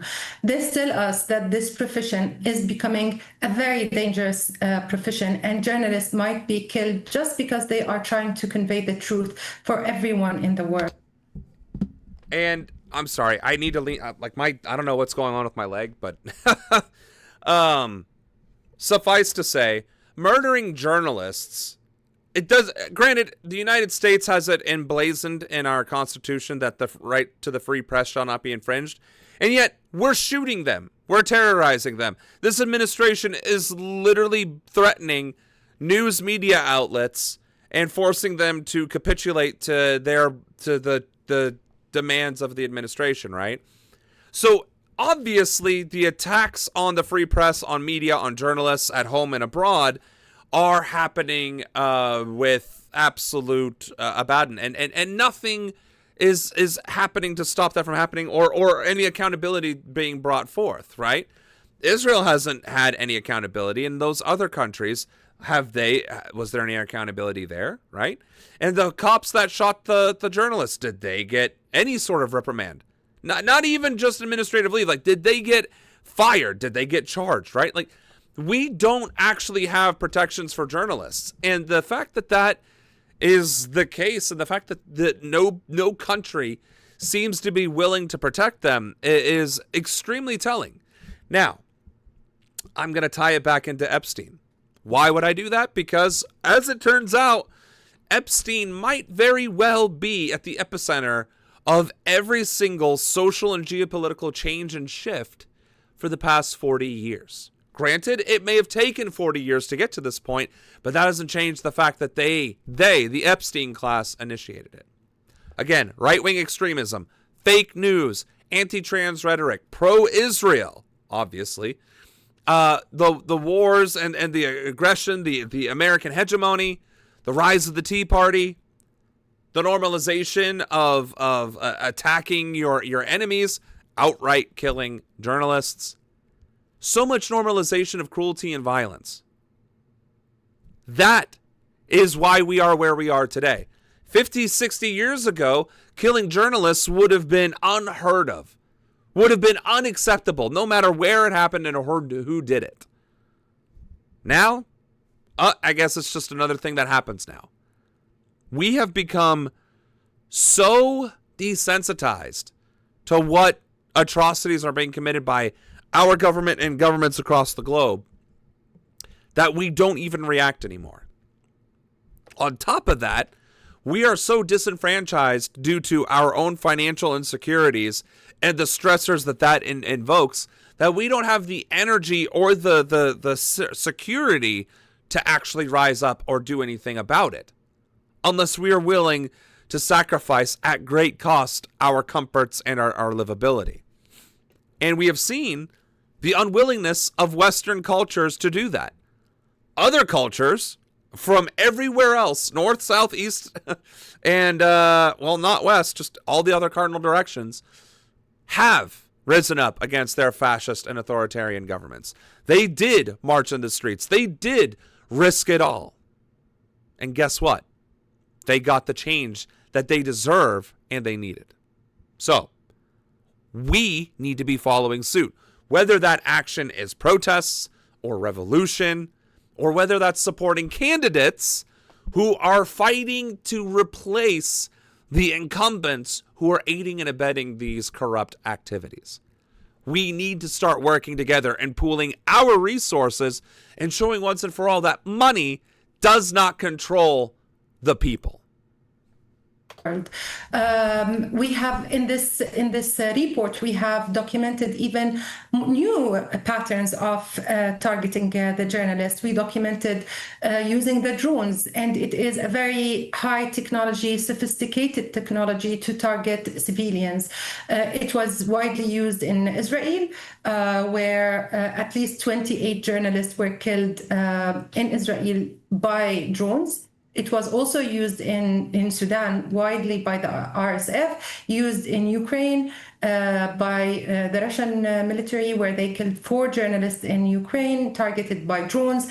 It was also used in single incidents, once in Yemen and once in Iraq.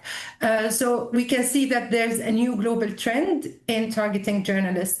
Also, the smearing. We have seen that Israel used the smearing campaigns as a tool to target the journalists or justify killing them after they killed them. In so many incidents, in 2025, journalists have been smeared for months, some of them for years. Like Anas Sharif, who was killed in August 2025. He was smeared months before he was killed because of his reporting on starvation and mass killing in Gaza. And then he was killed after being smeared.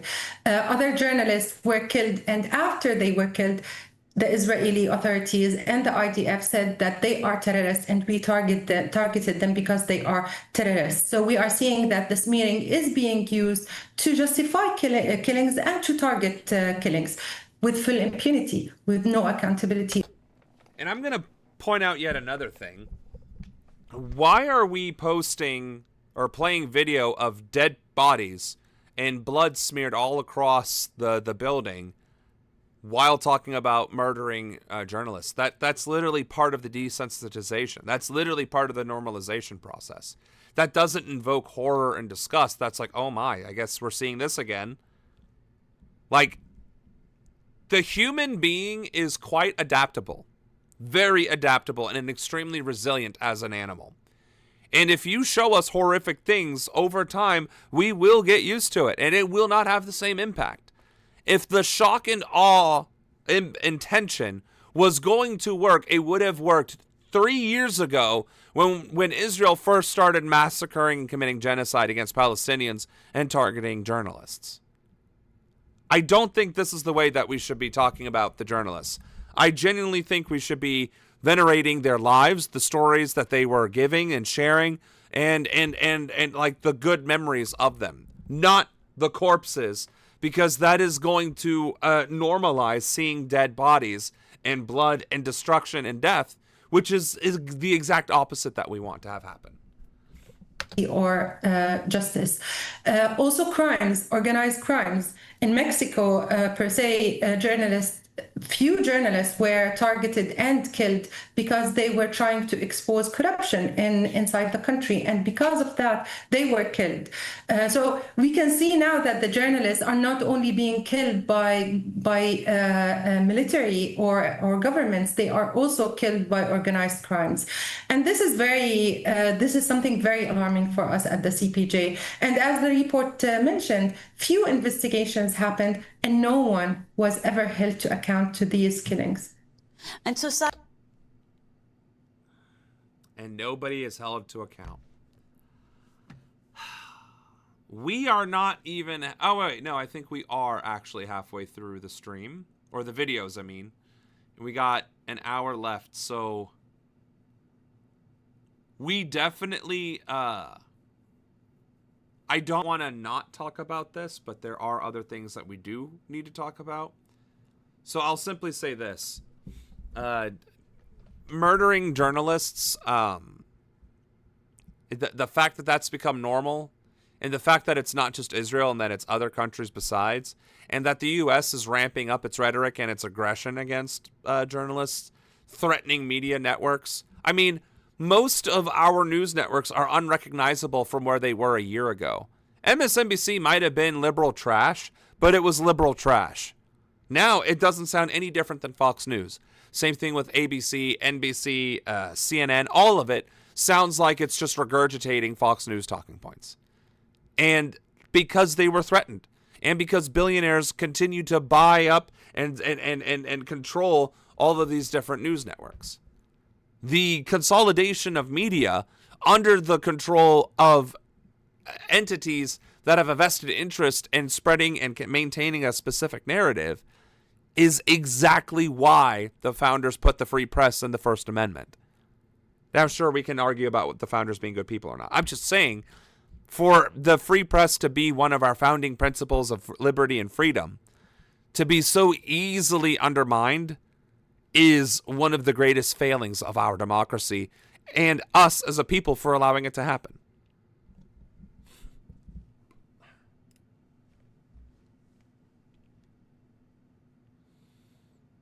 AIPAC and AI are both swamping House elections as we head into next week. Will be the first, next Tuesday will be the first kind of primary of the 2026 season. To talk about that, we're going to be joined by two Davids, David Dayen and David Hogg. David Dayen is the executive editor of the American Prospect. David Hogg is the head of Leaders We Deserve. Oh, Anna, it's our boy. Leaders We Deserve. We support all candidates, regardless of party affiliation. I get on the interview. The first thing out of their mouth is, we don't support non-Democrats. The fuck you doing? Which is participating in a lot of these primaries around the country. Dayen, and let's put A2 up there, just to because David Dayen and I have been doing a bunch of reporting on the kind of secret AIPAC primary effort going on in Illinois, and we'll talk about that kind of on the back half of this program. We're also going to be joined by Nida Alam, who I interviewed. I pre-taped an interview yesterday with her, and we'll attach that to the end of this project. So I want to start with actually Nida, because it's an incredible case here. Let's start with you, David Hogg, because you guys have endorsed Nida Alam. So she ran in 2022 against Valerie Foushee. How do you say it, Foushee or Fouché? Foushee. Yeah, Foushee, okay. Foushee. I've been doing Foushee. It's tough. So she ran against Foushee in 2022. More than $2 million of AIPAC money comes into that race. And a bunch of crypto money as well, I think from Sam Bankman-Fried. Right. And she wins the race. Kind of close, but I think 9 points or so. It was a 9-point margin. With a crowded field. Crowded field. Since then, there's been a little redistricting. Yep. So it's actually a little bit more progressive. And my understanding is that if that 2022 race were run in this new district, she actually wins. So like, And also, Fushi has done very little fundraising. I was checking it last night. I think she raised less than $550,000 for this cycle, which is, for an incumbent, she was outraised by Nida Alam, who just launched her race in December. Yeah. I mean, Fushi is freaking out so much. I got a screenshotted text from Fushi to another member of Congress who's a friend of mine, where she's saying, "This group of leaders we deserve is coming after me. Please, help me out, send me money." See? Why the fuck would you? Oh my, please. David Hogg, if you truly are believing in reform, then you should be seeking bipartisan support. Admittedly, are there a lot of Republicans out there that are actually in alignment with change or not in alignment with Trump? No, admittedly not. Admittedly, the popular thing to do for running for office as a Republican is to be in as much alignment with Trump as possible. To be fair, I'm not arguing that. But as a Republican, and we covered this on Tuesday, the Republican platform focuses heavily on economic reform. And as Republicans, most Republicans are fiscally conservative. They want economic reform for the right reasons. Now, unfortunately, a not insignificant number of Republicans are also socially conservative. But if you can find a socially liberal and fiscally conservative Republican, i.e., a Republican from the 60s or the 70s, you should want to support them. You should want to give them money, especially if they are primarying a MAGA sycophant. So David Hogg, you tell the person that interviewed me, because now I don't remember her name, that if you are actually doing bipartisan endorsements, then you fucking follow through on that. Because right now, your people are not following through on that. And of course, that member wasn't going to, but that was literally less than a week ago that she is currently texting members of Congress freaking out. And I think it shows the weakness that some of these incumbents are in. When you're propped up by AIPAC, you don't actually have to be that strong of a campaigner to win a lot of the time, especially if it's a crowded primary and you don't need to win by that much. In this case, we're dealing with a different district that also has had some of the most Doge cuts of any congressional district in the country, with a much more This is Durham area, it's the Raleigh-Durham-like area. And on top of that, the district, because of the redistricting, as you mentioned, is significantly more South Asian than it was previously as well. And we're dealing with an electorate that is incredibly fed up with the state of the party right now. All right. That's interesting that she is going for members of Congress, because that's like low-hanging fruit. Less than 2 weeks before her election. 2 weeks, Well, it wasn't as members, it was publicly. So, Fushi, like many candidates, particularly ones who are desirous. Also, why the fuck isn't Breaking Points catching on to our race? Did you send the press release to Breaking Points? Also, send me the email template that you used to send about it too, because maybe my email wasn't catchy enough. Of super PAC money has a red box. And you know what a red box is. That's a section of their website where they Often sort with of a literal red box around it. Where they sort of soft coordinate with super PACs and say, here's what voters need to know in this district. And she changed the language on her red box right before all this money came in. And previously, it just had sort of a generic message. And then you could almost see the 4-alarm fire in the red box. It was voters need to immediately hear that like, stop waiting. That Nida Alam is getting $1 million from dark money, and Valerie Fushi won't be bought. It Hilarious. It was like such an urgent message. And now what we've seen in the week since is that those super PACs have delivered. Valerie Fushi won't be bought. Please dump millions of dollars into this Please campaign. spend this money to tell people that I won't be bought. So I mean, that's what we were talking about actually earlier today as well, is that Mike Carey has like a $1.7 million war chest, and a lot of the donations that he was getting from the FEC seem to exceed the FEC donor limitations, right? But the way it works, I guess, I wouldn't know because I'm not accepting all that kind of crazy-ass money, is that it's slush funds between PACs and party groups and committees and all this, that, and the other that end up trickling into his coffers, right? Now, to be fair, He did not actually have AIPAC money from what I was able to see. So, is this carry? Just want to make sure. Committee carry for Congress. It is. Okay.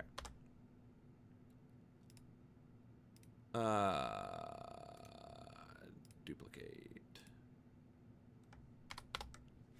All right. So this is carry for Congress, right? This is one of his Schedule A receipts. So hold on. Of course that would happen. Never mind.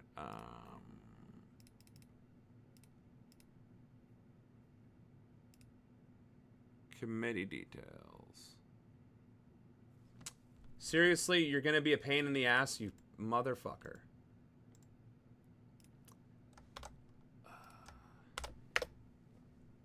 Alright, so this is my opponent. And the way you use FEC filing is, well, actually, if we're going to do it that way, then we need to go to the very beginning. Go ahead and duplicate, and then go back, and refresh, continue, back. All right. So with FEC filings, this is what it looks like, right? You do your committee ID, you do the partial name of the committee, and in this case, we're going to do Mike Carey. You pick the state, Ohio, all party designation, all committee type, and you don't select anything here, because otherwise you're only going to get certain responses, and you might not get all the information. And as it turns out,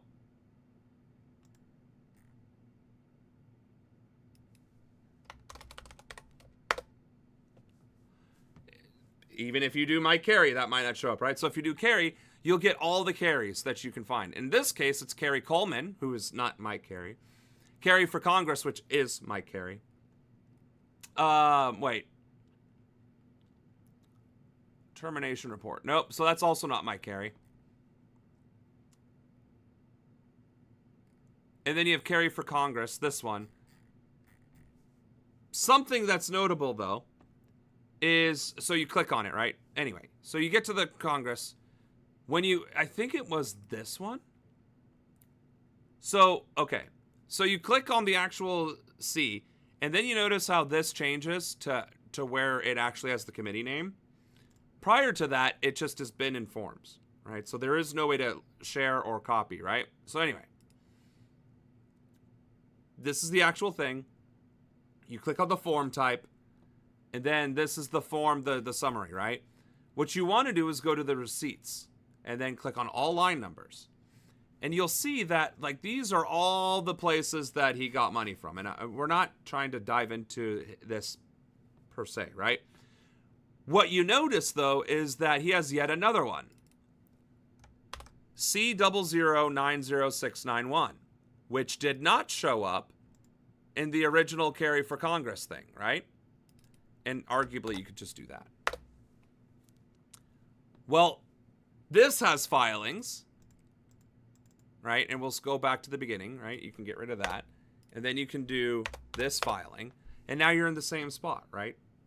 All of which is to say, there are numerous ways to skin this cat.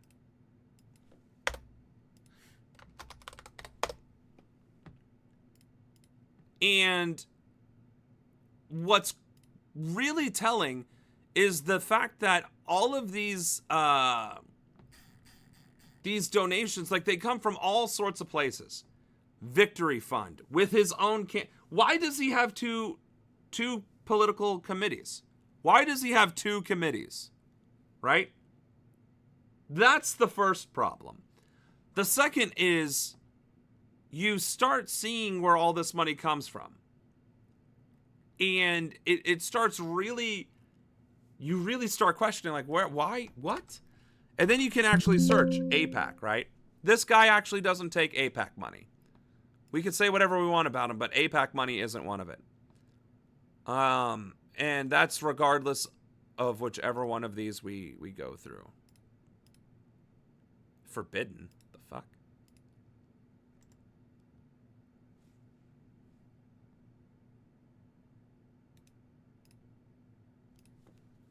forbidden. What the fuck? What just happened?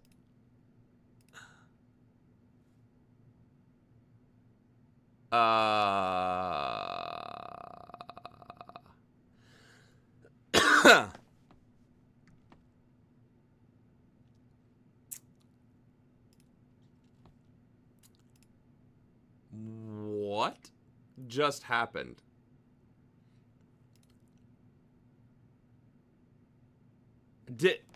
How the hell am I not able to go through FEC filing stuff anymore? All right, let's try this again.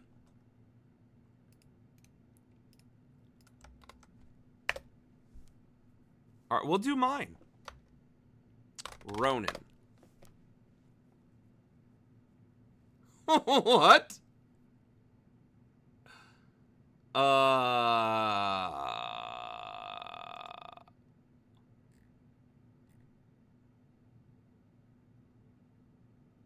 How the hell did I get locked out of the FEC commission?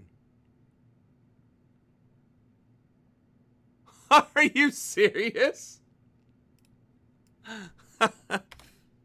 FEC, what even is this called?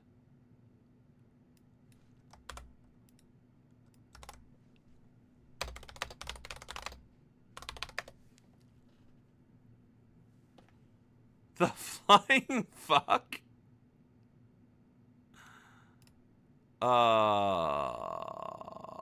Nope, that's FEC file, which is completely different.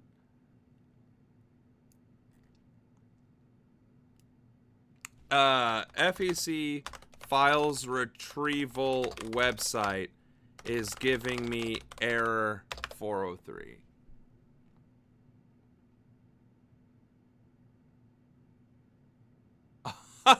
My IP is blacklisted while I am live streaming?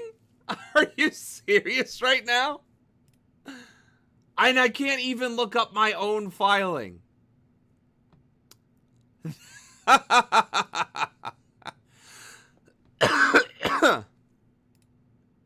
Oh, it's working again. I guess I was making too many queries at once. So, I've filed quite a few different things, and some of these should be termination reports. All right, see, like 2 of these are termination reports. And this is the one for Congress. What? A lobbyist bundling report? What even is that? Okay, let's view. No, wait, let's click on this. Lobbyist bundling report. What the fuck does that even mean? Oh, I doxed my address.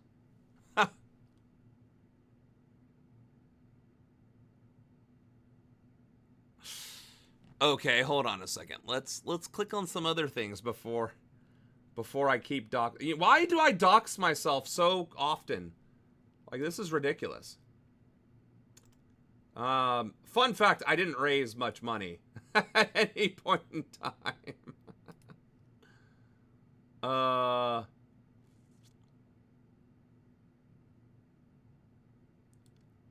I guess I did get one.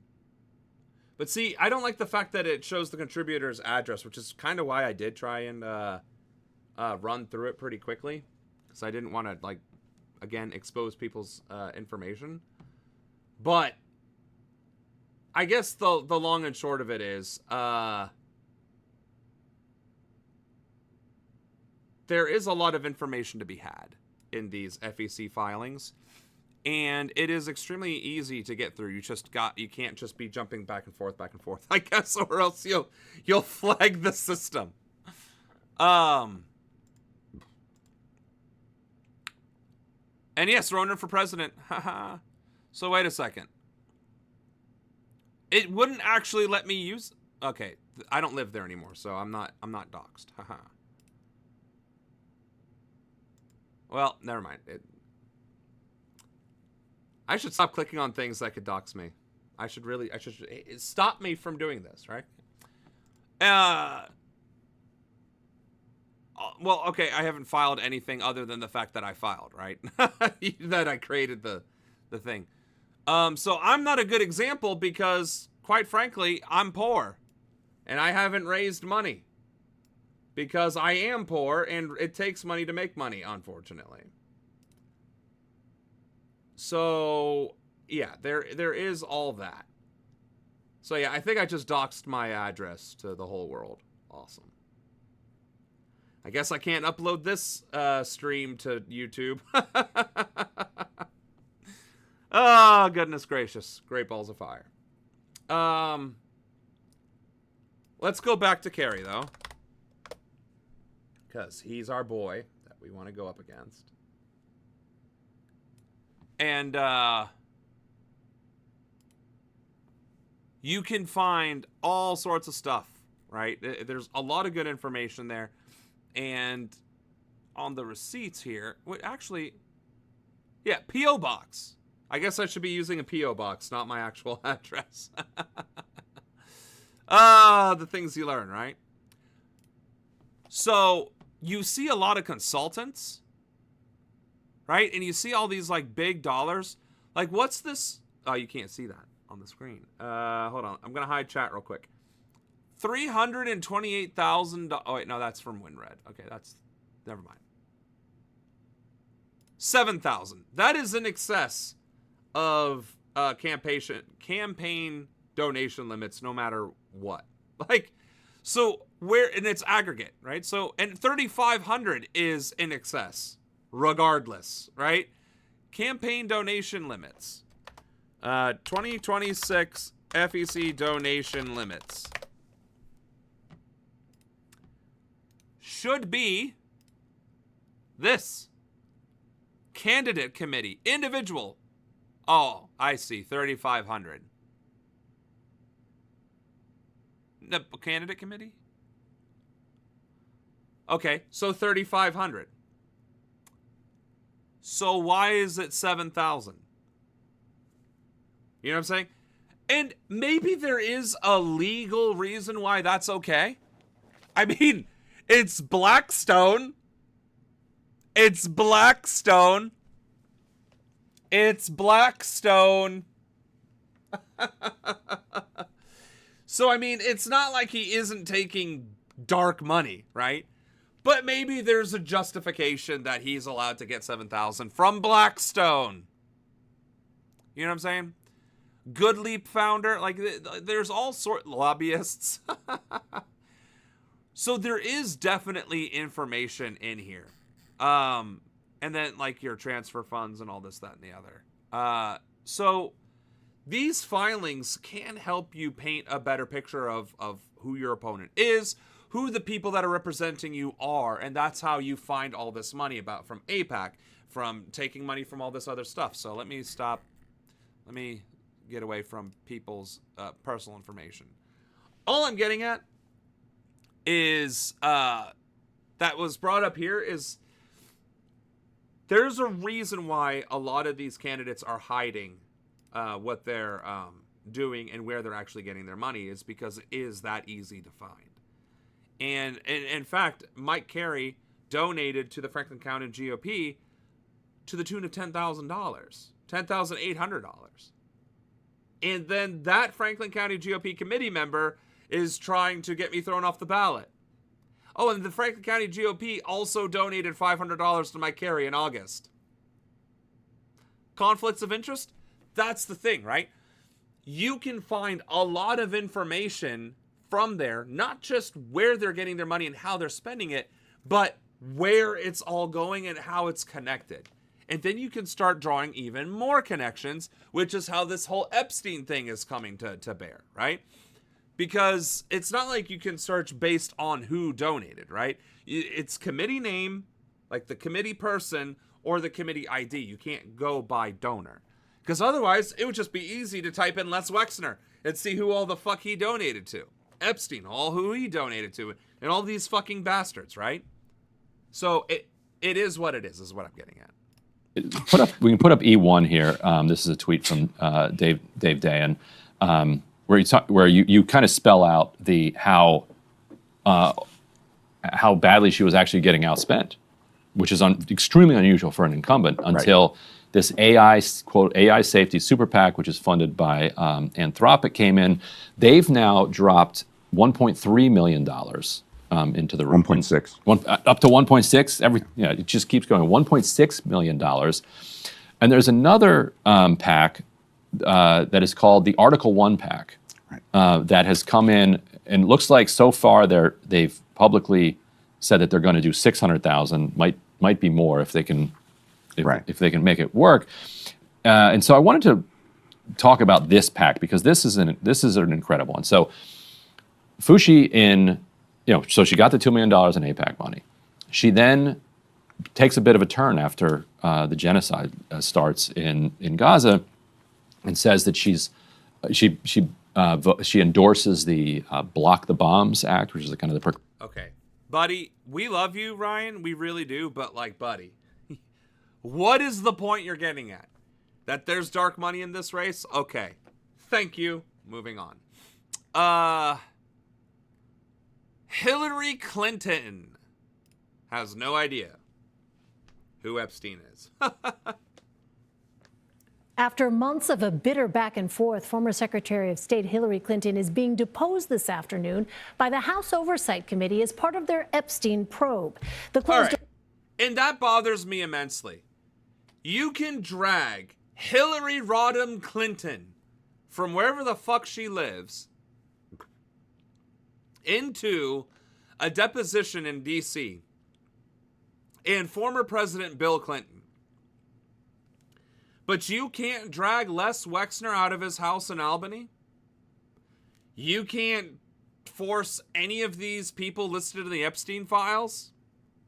You can depose Hillary Clinton and the former president, Bill Clinton, but nobody else from the fucking files.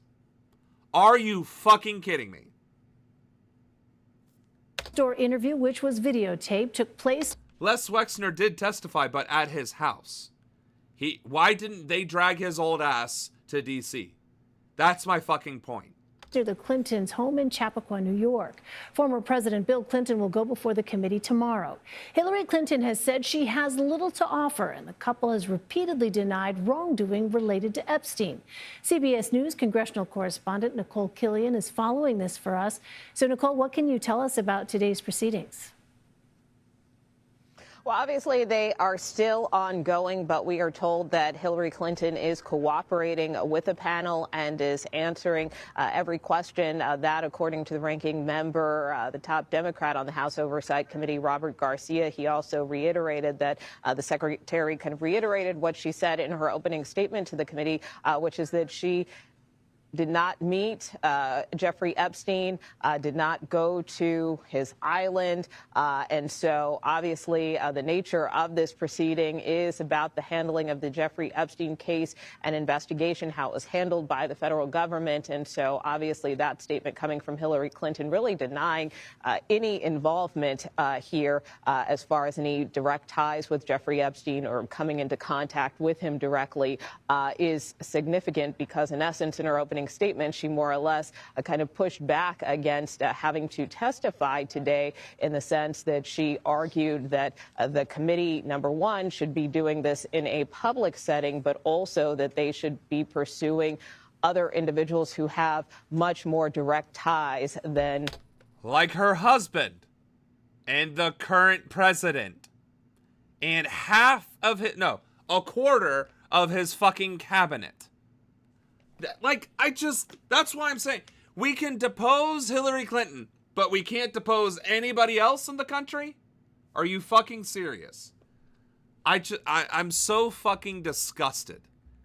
One more reason why I'm running for Congress. Okay.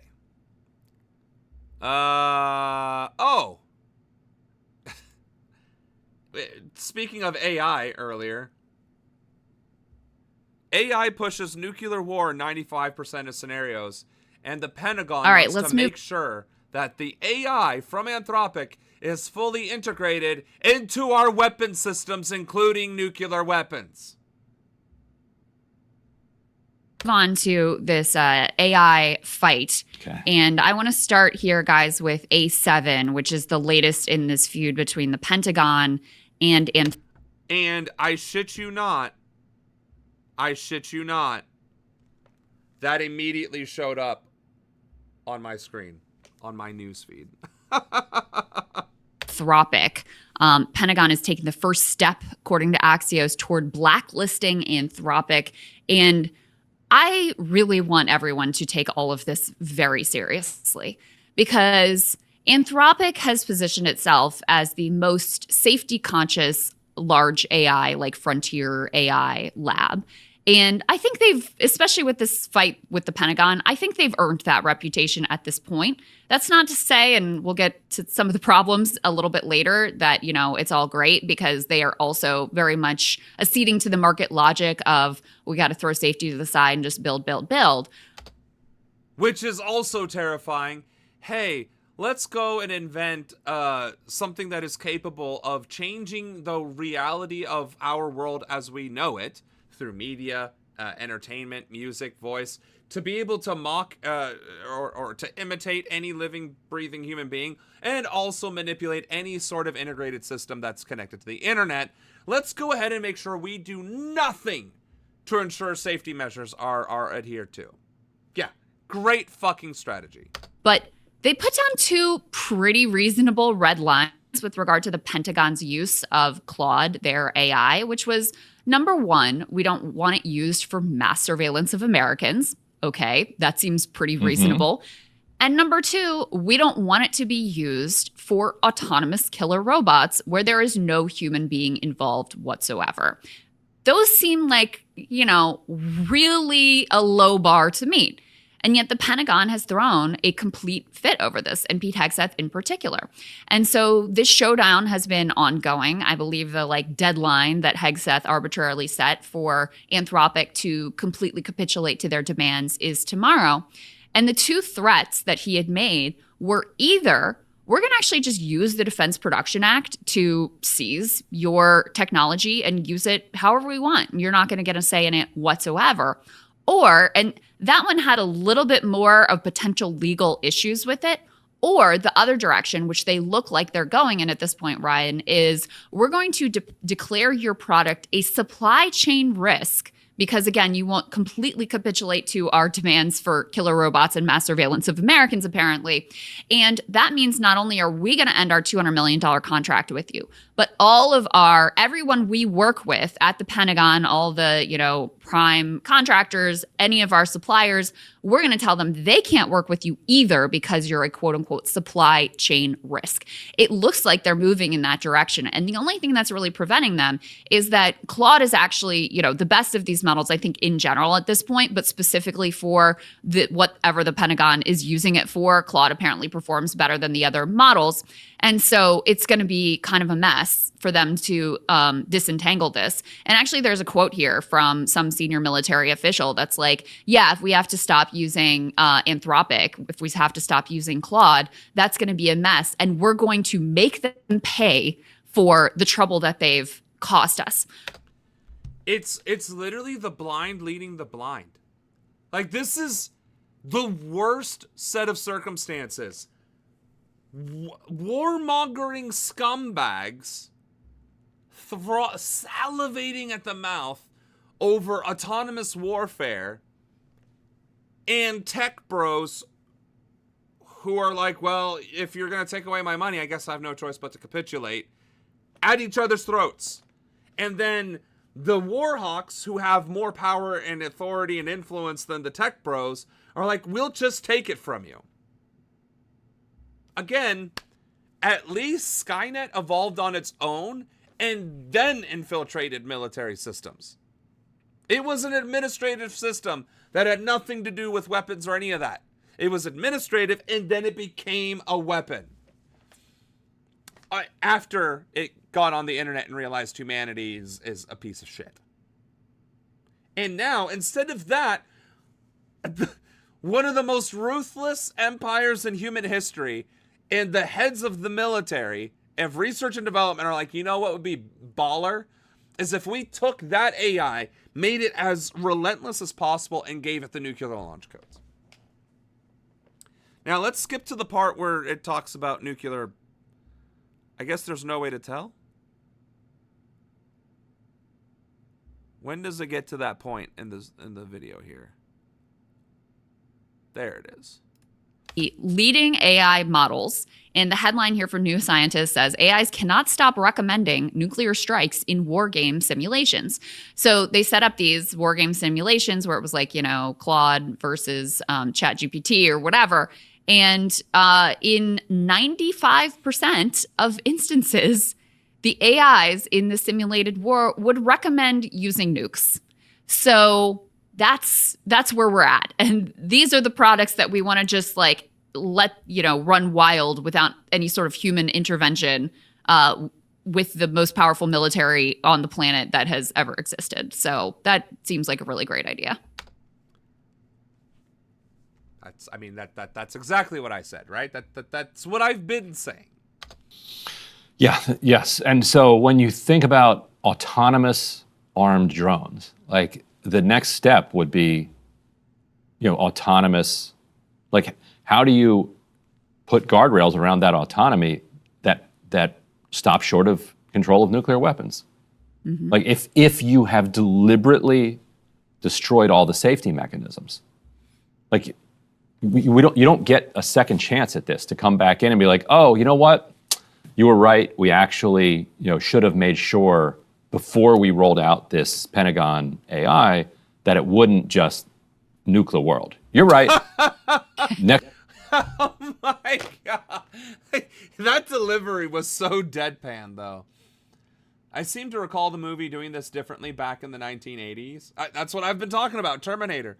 Also, isn't there the what's it called? War Games?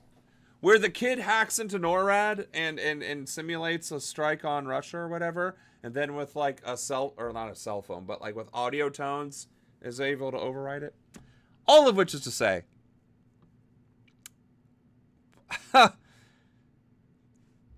I guess we're reaching the point in this dystopian nightmare where we are sprinting towards a conclusion.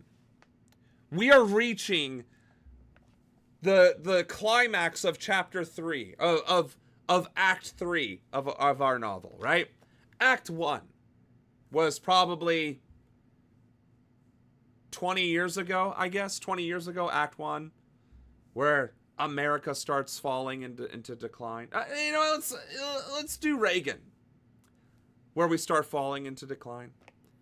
Act 2 is the rise of right-wing extremism, thanks to the Epstein files, which we now know is the case, which is a reveal later in the third act. But the right-wing extremism that is born from the fact that we committed the gravest sin, which is electing a black man to president. So Act 2 is the fallout from electing a black president, leading into the right-wing extremism that brings us into Act 3, Trump's second term, where fascism is becoming the new norm, not just in America, but across the globe. There's protests, there's genocide, there's murder, there's bombs and destruction, and there's slaughter, there's concentration camps. We're rehashing the Cold War. China. Russia is at it again. We're blowing up ships in the sea and their fishermen. We're doing the Cuban Missile Crisis. All these things are happening, and now we're on the verge of war with Iran. AI is on the verge of being integrated in our nuclear weapon systems. The U.S. is going to become isolated from all of its allies, regardless of these two things. All while Western society collapses due to its refusal to let go of colonialism. We are approaching the climax where one of these things actually happens. If AI is integrated into our military systems, it is a matter of time. It is an inevitability that it initiates some sort of Terminator-esque outcome. If we attack Iran, that's World War III. I don't know what happens if we attack Cuba, but it's probably not going to be great. And if NATO dissolves and or the UN dissolves because of this board of peace or whatever, or if we try and invading Canada or Greenland again, that's also not going to be great.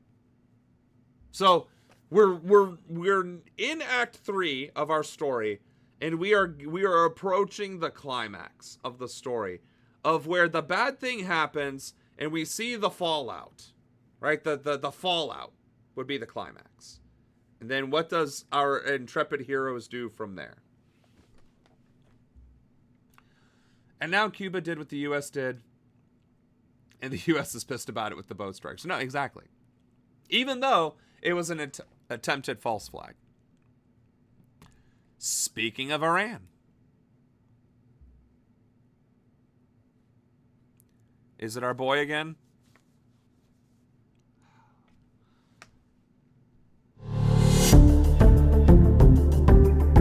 Good morning, everybody. Happy Thursday, and more importantly, happy Commie Takeover. Ryan, great to see you. That's right. We got it.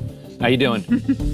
Doing good. Lots to get to this morning. We've got, theoretically anyway, diplomacy happening in Geneva on the Iran front, so we'll dig into that. We've got some weird things developing with regard to know that. In fact, this is insane. We can put a 3 up on the screen. Somebody's leaking to Politico that they believe the politics are better if Israel strikes Iran first. And here's the logic, which is the most cynical thing you can possibly imagine. They're like, all right, well, if Israel hits Iran, Iran is likely to strike back and hit us. And then maybe the American people can be more cajoled and more persuaded to directly attack Iran. So effectively, they're like, we want to jeopardize the lives and the safety of some American service members in the region in service of persuading the American public that we have to go to war. But, you know, to go back to my point about the argument, which I'm not sure I really buy, but I want to lay out there, the argument that they may actually walk away from this thing, that we may see, you know, a much welcome and desired taco on this situation, is I perceive that this leak, because it is such a sort of gross reasoning, must be coming from someone inside the administration who does not want this thing to go forward. We also know that General Kane and others on the military side have been warning, hey, we really don't have great military options here. We're already significantly depleted. Even with this vast armada that we've amassed in the region, we've only got maybe like 7 to 10 days of firepower. The Iranians are going to hit back hard. It's not going to be a little, you know, choreographed return strike the way that it has been in previous instances. And by the way, what are you even really trying to accomplish? Because this is very unlikely to accomplish any of your purported aims. So Trump, you know, I think one thing you can say about him is he has learned one lesson from Iraq, which is not like don't go and throw your weight around in the world, but it's like don't get dragged in, boots on the ground, to these long, forever wars. And so perhaps he's nervous that this could, in fact, spiral into something that is more out of control and does not allow him to declare some quick and easy victory the way that he likes to do. I mean, that is his. And that's exactly what we were talking about earlier in the stream, is that there is no situation in which going to war with Iran results in anything other than America getting kicked in the teeth. And they're not going to stop attacking us after 12 days after we run out of ammunition. They will sink those boats. They will murder every single person that they can after we run out of munitions or whatever it is that we run out of. So hopefully Trump does chicken out. This is the one time where taco is exactly what we want to happen. Please chicken out for the greater good of humanity. Because this motherfucker is willing to use the suitcase. He is that kind of person. And honestly, if Israel releases the rest of the files and he's forced to step down, even better. Release the files. Release them all. Force the resignation of Trump. Force the resignation of everyone in the regime. Blow your entire blackmail load on the American people. Then maybe we can get some democracy in here and some justice and arresting these fuckers. But if we go to war with Iran, everybody in the region, every American soldier is going to die or suffer immensely for what amounts to absolutely fucking nothing. And that's the reality. There is no strategic gain with fighting Iran. There is a lot of strategic gain with negotiating with Iran. A lot of strategic gain. Imagine that. Diplomacy being better than war and conflict.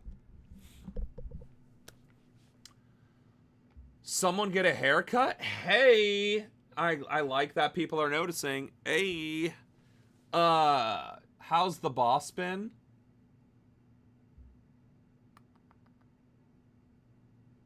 Who are you referring to as the boss? Because I'm genuinely confused. I like what Crystal did to that room. It looks a lot better. Oh! Hey, chat, I'm hipping with it, fellow kids. I do this a lot. I know exactly what streaming is. The boss has been doing all right. We've actually been undergoing a smear campaign lately, actually. The Republican Party of Franklin County is attempting to remove me from the ballot by using procedural machinations and a high-powered law firm to intimidate me and throw me off the ballot. But thanks to one of our mutual friends, Anna and I's mutual friends, Jason Cull, he was able to recommend a lawyer in Ohio that they worked with in the past to help me in this situation, and that lawyer has been killing it. So there's a very good chance that this blows over and that we might even be able to turn this into a story. I'm looking at you, Breaking Points in Democracy Now! Put us on your channel! But I digress. Desperation is never a good look, right? But we are desperate. Do you want people in Congress to fight back against this administration or not? Because if you do, you're gonna have to put people with no name recognition and no gravitas on your channels and promote them. So I'm just saying. I'm just saying. Also, this story is about using Israel as a lure to Iran to attack American soldiers to give Americans the manufacturer consent necessary to wage all-out war in Iran, which it would still take all-out war, but it's beginning to sound like even with all-out war, we wouldn't have enough resources to actually win, which is kind of the fucking point of waging a war. You don't wage a war, you cannot win.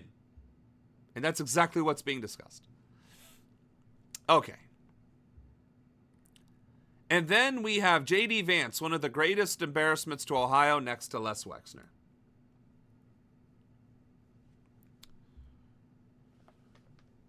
Vice President J.D. Vance says the Trump administration is putting nearly $260 million in Medicaid funding for Minnesota on hold over fraud concerns. Vance made that announcement yesterday with Dr. Oz, who is now the Centers for Medicare and Medicaid Services administrator. The state is already involved in a fraud investigation linked to allegations that some daycare centers were misusing funds. Yesterday, Vance accused Minnesota state officials of being careless with tax dollars.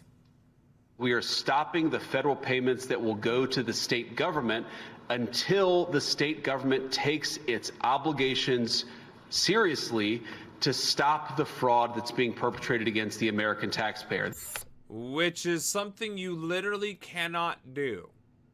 You literally cannot stop federal funds to a state for political purposes. Also, the fraud that's occurring has nothing to do with Somalis. It has mostly to do with white, opportunistic pieces of shit. NBC News White House correspondent Monica Alba joins us now. Monica, this is a really fraught situation because, a lot of critics of the Trump administration's move here are saying that this is really putting a lot of regular Minnesotans at risk. I mean, what does it mean for those citizens who are enrolled in Medicaid, who have done nothing wrong? How is Governor Walz responding to all this? Yeah, he is really calling this out and saying that he believes this is an act of retribution, that this is something that is going to... Which is exactly what it is. It is retribution, and that's illegal. But, we keep talking about things in illegality and the fact that this administration continues to flout the law. We need people in office who will exercise their rights, their authorities, and the power of the law to hold these pieces of shit accountable. And it's not going to happen if you don't elect them. Me. I'm talking about me. Dr. Oz also looks like some crazy man. Don't let me get started on freaking JD, the couch lover. Transparency my ass. He always did. That's what happens when you have a poop obsession. Is Dr. Oz an actual doctor or is he like Dr. Phil? I'm pretty certain they're not real doctors. There's no fucking way. Specifically harm some of the beneficiaries of those Medicaid programs. But I think this is a moment, Morgan, where the White House is really acting upon what President Trump said in the State of the Union address a couple of days ago, that he is putting the vice president in charge of a war on so-called fraud, saying that he wants him to be in charge of investigating some of this and then announcing things like we saw specifically in Minnesota. But the vice president yesterday indicated, Morgan, that this could go beyond that this could also apply potentially to a state like California and beyond that. Now, this is something that a couple of months ago really bubbled up that the Trump administration seized on after a conservative influencer put out. Lied. A conservative influencer lied and endangered public safety through the lie. Out this video that had some claims that were not backed up by evidence, but it exploded into this real issue. Well, I can't believe she actually admitted that it was not backed by evidence. Holy shit, good for her. Issue that you have seen, again, the White House really capitalize on ahead of the midterm elections, and we're told they're going to continue to really lean in to that message. You know, President Trump said that he's cracking down essentially on the misuse of public funds nationwide. So how does his administration plan to actually do that, to root out the fraud tactically and practically? What he is directing is basically all of the agencies involved to look at this from completely different angles. They're going to look at it from the Department of Labor, for instance. They're going to look at it from the Small Business Administration. They're going to, they say, potentially continue to freeze grants or to freeze funding to various agencies and various state agencies, depending on whether they believe there could be misuse here. And we should point out, Morgan, that there have been investigations by prior administrations into potential fraud and this current administration that has actually seen results where they have prosecuted and cracked down on people who they say are alleged to have committed this fraud, and again, who face real allegations and a real legal process from that. But beyond that, the White House is saying they're going to expand that, they're going to broaden it out and look at it in this manner, I think, to say and signal that there could be more freezing of these funds, again, not just in Minnesota and California, but potentially other places nationwide. The whole point of having a United States of America under a federal government is so that the federal government can work with and support all of the states, and that the states agree that that's how that should go. If the federal government is going to withhold funds that were already paid for by states and citizens, then those states and those citizens should stop paying federal tax. That's literally taxation without representation. Literally. And withholding of tax, of funds. It literally withholding the tax dollars that you already spent and the benefits that those were supposed to bring you. What's the fucking point? You double checked. He is an MD. They really need to up their standards, apparently. No kidding. He should have lost his medical license over the crap that he pushed on his TV show. He probably should have. And in a normal functioning society, he would. But we're not in a normal functioning society. Are there any... Oh, there is good news. Yay. All right. We got 7 minutes. Let's watch this short video real quick. Oh, wait. Nope. This is interesting. So, Kash Patel, in aiding and abetting the cover-up of Trump's crimes, is firing agents who investigated Mar-a-Lago.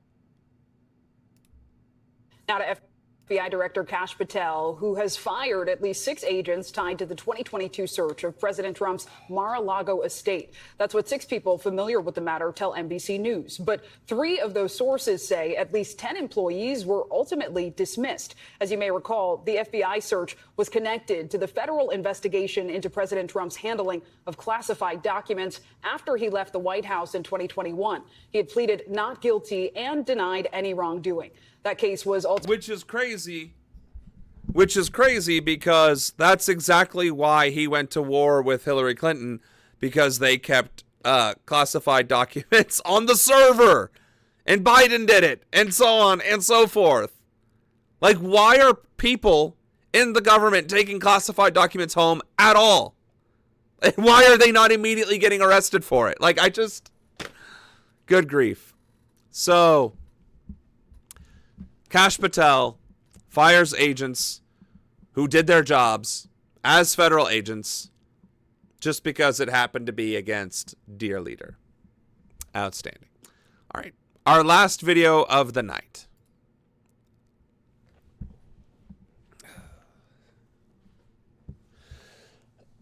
Actually, hold on a second.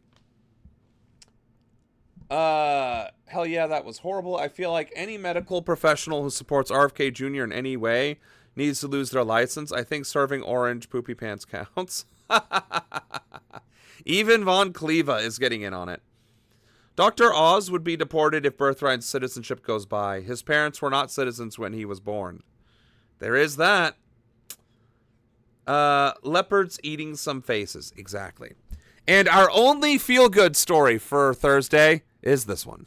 As we celebrate Black History Month, we want to introduce you to Florida's very first Black-owned brewery. But you may be surprised to hear that its name comes from a one-time symbol of segregation. NBC News correspondent Priscilla Thompson explains how the owner feels this symbol helps heal his community. Inside Green Bench Brewing Company in St. Petersburg, Florida, locals and tourists from all walks of life gather over a cold beer. Much like in the early 1900s, when thousands of green benches lined downtown, inviting people to sit and make a friend, unless you were Black. What did these benches mean to people here in the 1900s? So in the early 1900s, the white community could absolutely sit on these, and what it meant was community. However, the African-American community, it was an unwritten rule, you could not sit on the green benches. To this day, for some, the benches are a painful reminder of a segregationist past. Oh, the Green Bench Brewing Company, that tracks. I like it, actually. It's reclaiming history. And every time a white person drinks a beer from the Green Bench Brewery, they may not consciously, understand the history, but I'm assuming it's going to be around the brewery there. That they are participating in the history that they contributed to, their ancestors. That would be like Plantation Brewery, you know what I mean? Slave owner brewery, you know what I mean? That's pretty good. Co-owner Chris Johnson, who grew up in Memphis, sees something else. You, as a biracial man, as a Black man, chose to name your brewery after a once segregationist symbol. Why?